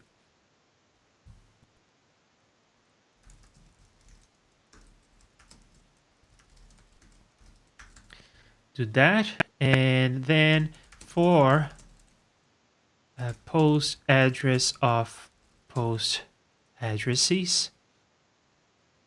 Oh, I know that I will need this to be asynchronous, so I'll have to write this preamble and paste this there. There you go. So I guess I will have a posts folder, and in there, well, I want to download the post, so I'll say got post address. That will give me a file, and I need to write that file somewhere.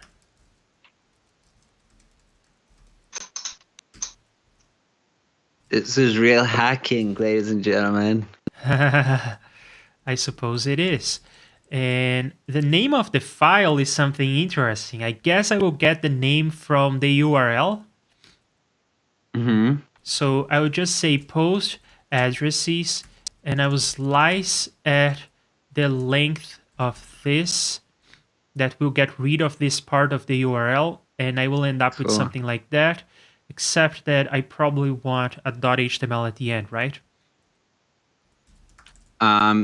The URLs themselves don't have that, but I don't know if that's hidden by the browser itself or something. Well, just for convenience while we are migrating stuff, I think it's convenient to have the .html at the end. Okay. But our goal is to have these URLs not change. That's going to be our goal. That part was a lot easier than Lua, where we had to do those ASCII drawings with the patterns. Yeah, JavaScript is much more featureful than Lua. Like by it seems very literal. It's like font, and this is it. You know what I mean? Yeah. So here's, but you're talking about font stuff that we are doing, for instance, here, right? That's CSS. That's not JavaScript. Oh, that's your stuff. Oh, yeah. Okay. And that's CSS. CSS is a language. I did not invent CSS. So what I invented is just a way of using CSS. But I did not invent CSS. And what I have is my Liafax CSS stuff is really just like 10 lines of glue code to make the technologies work the way that I want. But okay, so what we have right now is like 67 URLs. I'm going to comment them out so we can see if we can get one of them. And if we can get one of them right, then we can get all of them right. So I'm going to run this migration, and it is not right because I forgot a semicolon. Yeah, so JavaScript is not only much more featureful, it's also weirder. and Lua. More like grammar strict. There is a lot of history behind JavaScript. It cannot change because it would break the web. And there are things like automatic semicolon insertion that are just messed up. Okay, so we downloaded the file and it is empty. So that doesn't look right. Also, it's not in the right folder. So I'm going to write file to posts. Or actually, I'm going to create a folder called post. Folder will be called post because that's the URL you had. So this is just going to be called post. That is junk. And the right file will be post slash. Then I get post address. I slice it and add HTML. Okay, all of that looks nice. Then over here, I am missing something. What am I missing? Well, I have to go to the docs forgot. Because I forgot. Ha! Okay, CSS complaint was the big deal in early 2000s and still is the norm. Okay, CSS is the way that you style things on the web and has changed a lot since the 2000s, both in terms of the language as well as in how people use the language. But some parts you may still recognize, like the font size stuff didn't change. Okay, what I want is .body. Now let's try this again. And it downloaded something, and it's there in the post folder. And here is the HTML for that page. It's a huge page. Very nice. The page is a lot of it huge. is design stuff, right? Yes. Let's go to that page and we'll see if what we have makes sense. So what we have here is this link that, I'm opening Safari. Let me go to Chrome.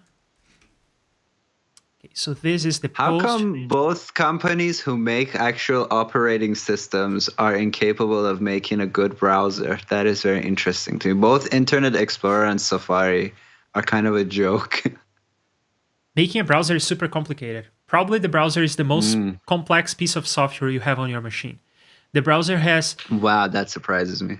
Yeah, the browser has to render text at blazing speeds, which is not easy. I mean, rendering the letters has a lot of anti-aliasing going on. Rendering the text has a lot of text wrapping, and the layout engine is super complicated. Just the idea of how do I break this line? Do I put the line break over at this word or the previous one in a way that balances the text the best way? That is literally a PhD thesis. Wow. Back in the 80s or 70s, I admit, but it's a PhD thesis. How do you break the lines in the best way possible, in a way that is also fast to implement? So that alone is already very hard. And the whole layout things and the coloring and all the things that you can do with CSS and complex layouts, that's complicated. Then there is video, then there is audio, then there is MIDI, then there is real-time video and audio chat.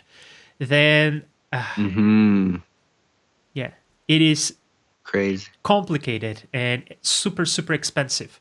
And making all that fast, absolutely crazy. I mean, it is one of the major feats of engineering from humanity that we have a browser these days.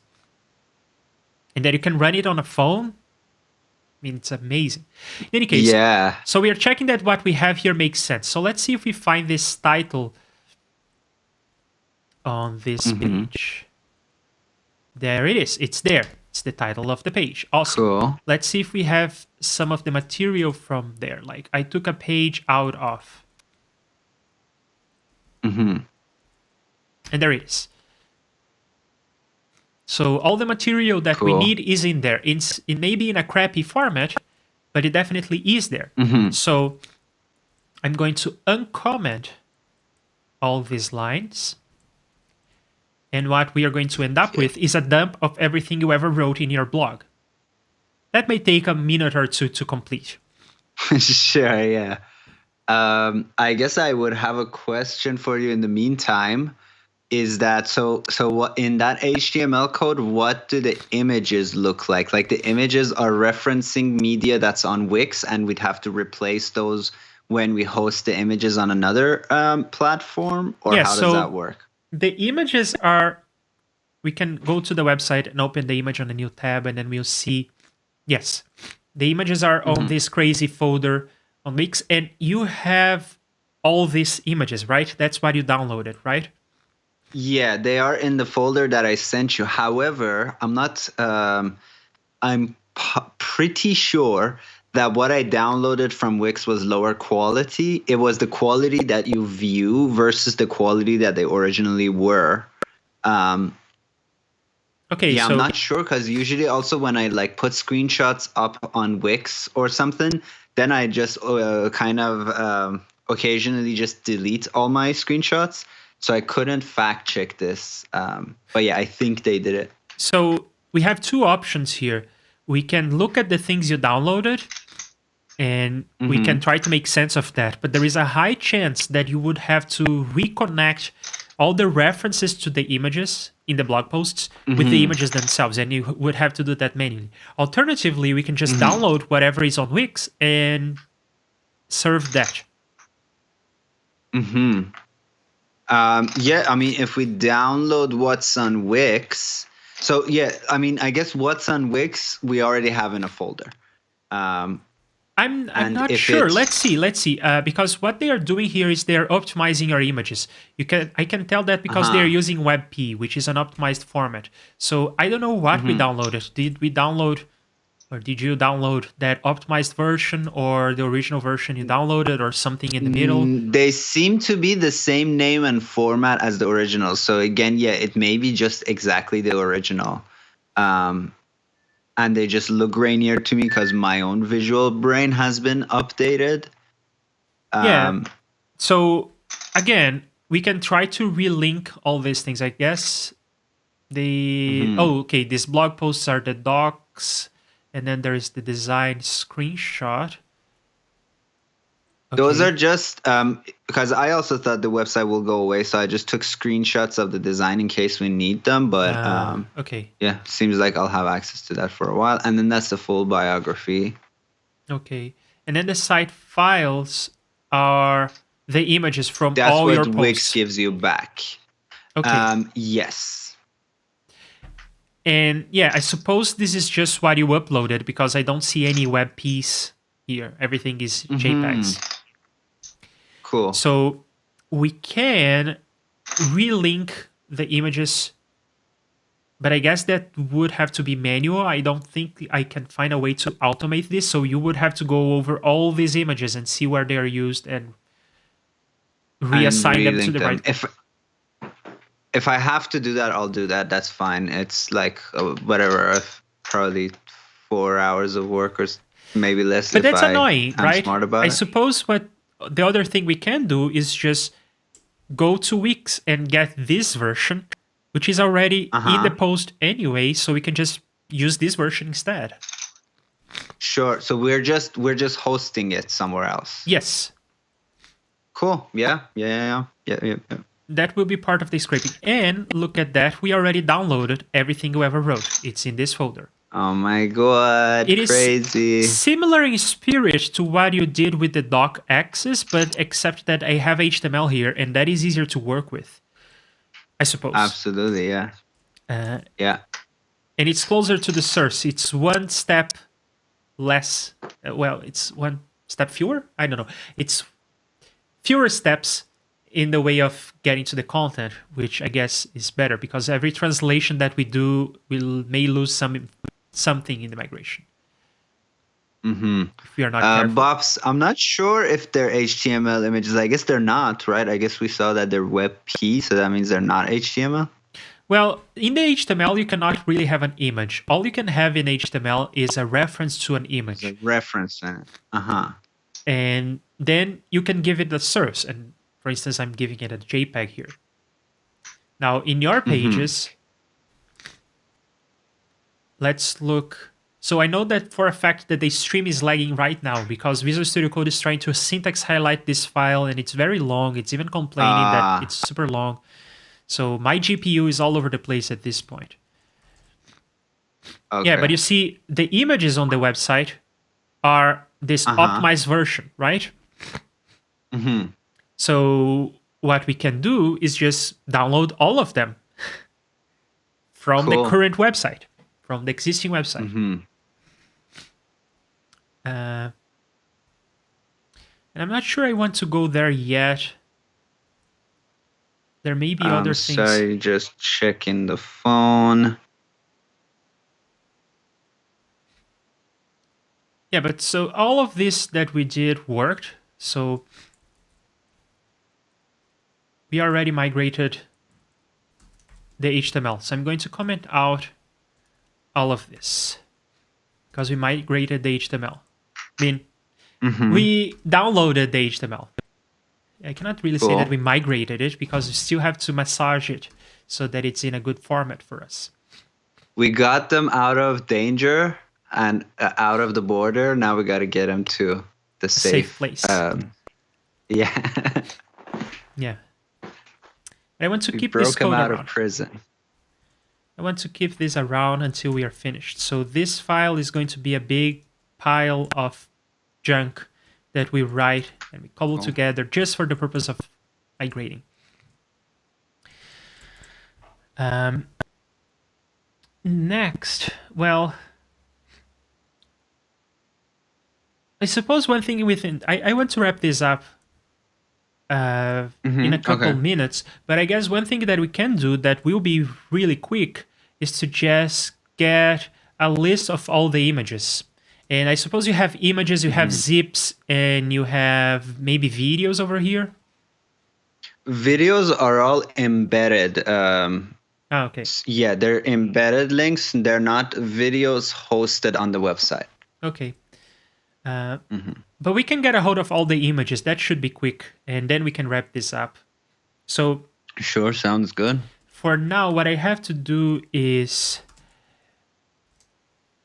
for a post of await fs reader of post, I'll console log post just to see what that is.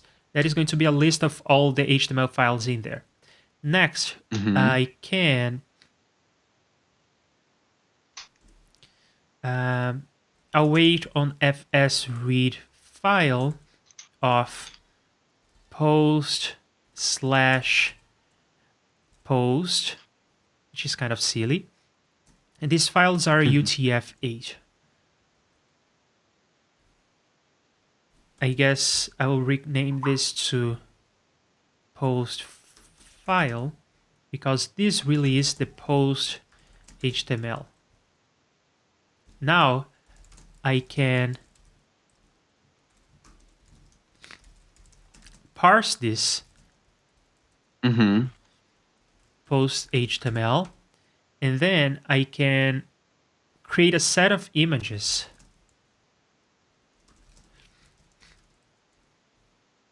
that I will go over the post document and query selector all the images, and then for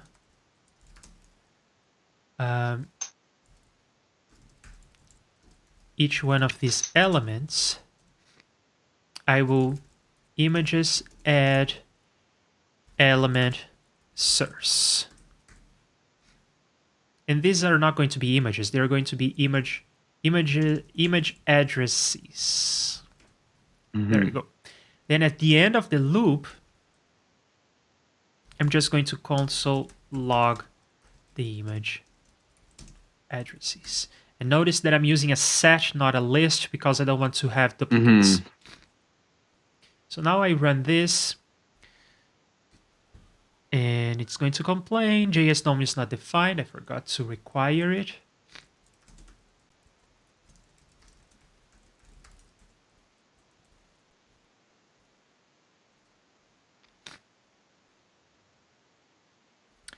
JS DOM is not defined again. Oh, what is going on? Okay. Query selector all is not a function or its value is not iterable. What did I miss?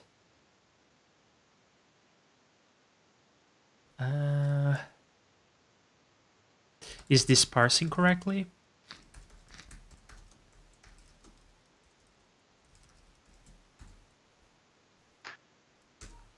Oh, I already know what the mistake is. So what I want is not to do only that. I want to get the window and document out of that. And now there you go. Whoopsie. I gotta get this phone call. Give me a second. Hello? Hey, how's it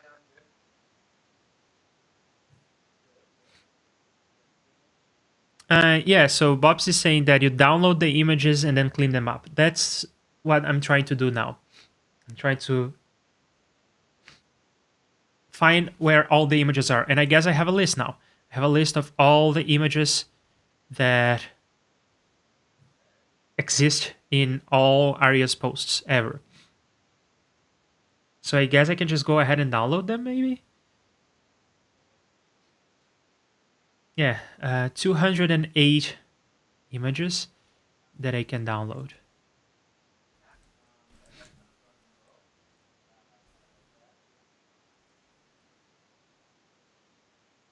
And to download this, I'm going to use a different technique. For downloading the HTML, for whatever reason, I used... Not for whatever reason, because I wanted to rename the files and everything. I wanted to have more control. So I downloaded using a JavaScript program. But as I said, we are going to use every technique we can to do this in the fastest way possible. And it's not going to be generic. It's just a huge, huge hack. So the hack this time is going to use a different tool that came to mind. The tool that comes to mind is curl. So I'm going to select all of these names that I just collected. And I'm going to curl. And I'm going to output the... Oh, that's not going to fly. The file names are not good. Ooh, that's bad. Okay, so we'll have to be fancier here. I guess maybe just for good measure, I'm going to transform this set into a list that I'm then going to JSON stringify.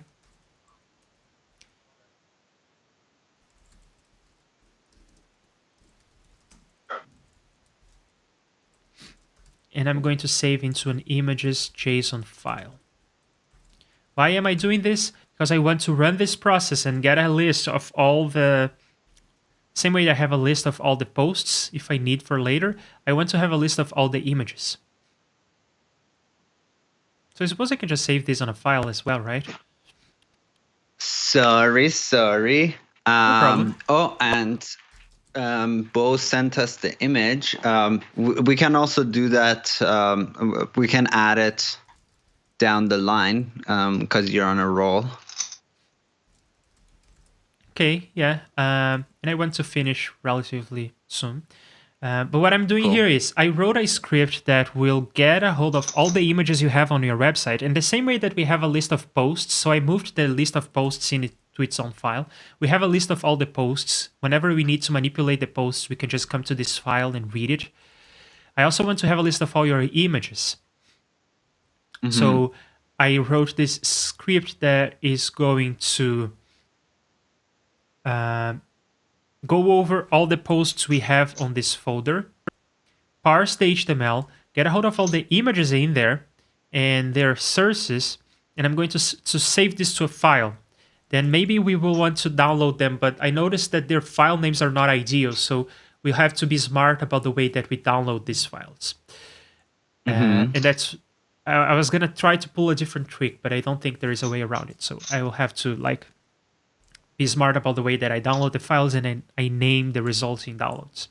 So right now I can just run the migrate script, which will produce this images JSON file containing a link to every one of the images. Cool. And that's going to take a little bit because it's parsing all these big ass HTML files. But when that is done, I think we can wrap up, right? Cool. Sounds good. Thank you so much, Leandro. This is like super mind-blowing stuff and really satisfying to watch, even though I don't fully understand the code. I just like when it comes together and it's like, oh, that just happened. I'm like, whoa. So really cool. I really enjoy this stuff. And it's also good to talk design and all that stuff in a deeper way, because I always just do real quick and don't really think about it. But I'm sure when you do think about it, it improves everything. So thank you so much. Yeah. And Bo and Bob's. Yeah. So right now we have here this posts JSON and the images JSON, and the images JSON has a link to every image you have ever posted. And it's the Wix file. So the cool thing about this link is not only that it's optimized, so that is cool. The fact that it's optimized is it's beneficial. If you had screenshots that were too large, then Wix has already optimized that and resized it. But what is also cool about this link is that this link occurs exactly like that in one of the HTML files, of course, because we extracted that from one of the HTML files. I can prove that to you by using grep, and I can grep for this material in the... I don't have to use grep. I can use Visual Studio Code. So I can look for this material, and there it is. It was in this post about sound design for visual media tutorial notes. So that's where this was. And the cool thing about that is that you will not have to waste 4 hours relinking images to their original posts, because we have this information, so we will know. But the problem here is these files are all called file PNG, so we cannot just download the files with their names. We have to rename them, probably using this blob. That's probably what we're going to do. But that is for the next episode, next Tuesday, when we continue playing around with this. So yeah, I think that was fun. There was a bit of design. There was a bit of us just fooling around with displays and monitors that you want to buy. And some cool hacking for scraping. I think that's always a lot of fun when you're writing all these scripts and cobbling things together. I love doing that. Yeah, lovely to watch. And then I can comment this part as well. So I'm going to start putting names to these things. So this was collect posts HTML, and this was collect images from posts HTML. And that is that for now. So I'm pushing, and that means that everything that you saw on this stream... Oh, I cannot push. Yeah, the repository is not mine. So Arya, can you please go to the repository and add me as a collaborator? I can show you how to do that. Sure, I gotta do that on GitHub Desktop, right? I don't think you can do that on GitHub Desktop, but I don't know because I haven't used it all that much. But here's what you can do. You can go to the repository on GitHub on your URL, github.com/IDDQD sound/ something, whatever.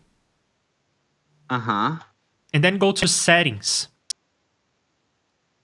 Wait, hold on. Let me get you out of the way there. Settings. Why don't I see the settings? Oh, am I logged in? No. Okay, there it is. Yeah, settings. Yeah, so go to settings and then manage access. Yeah, and I gotta put in my password, which of course I have forgotten. And let me catch up with chat while you do that.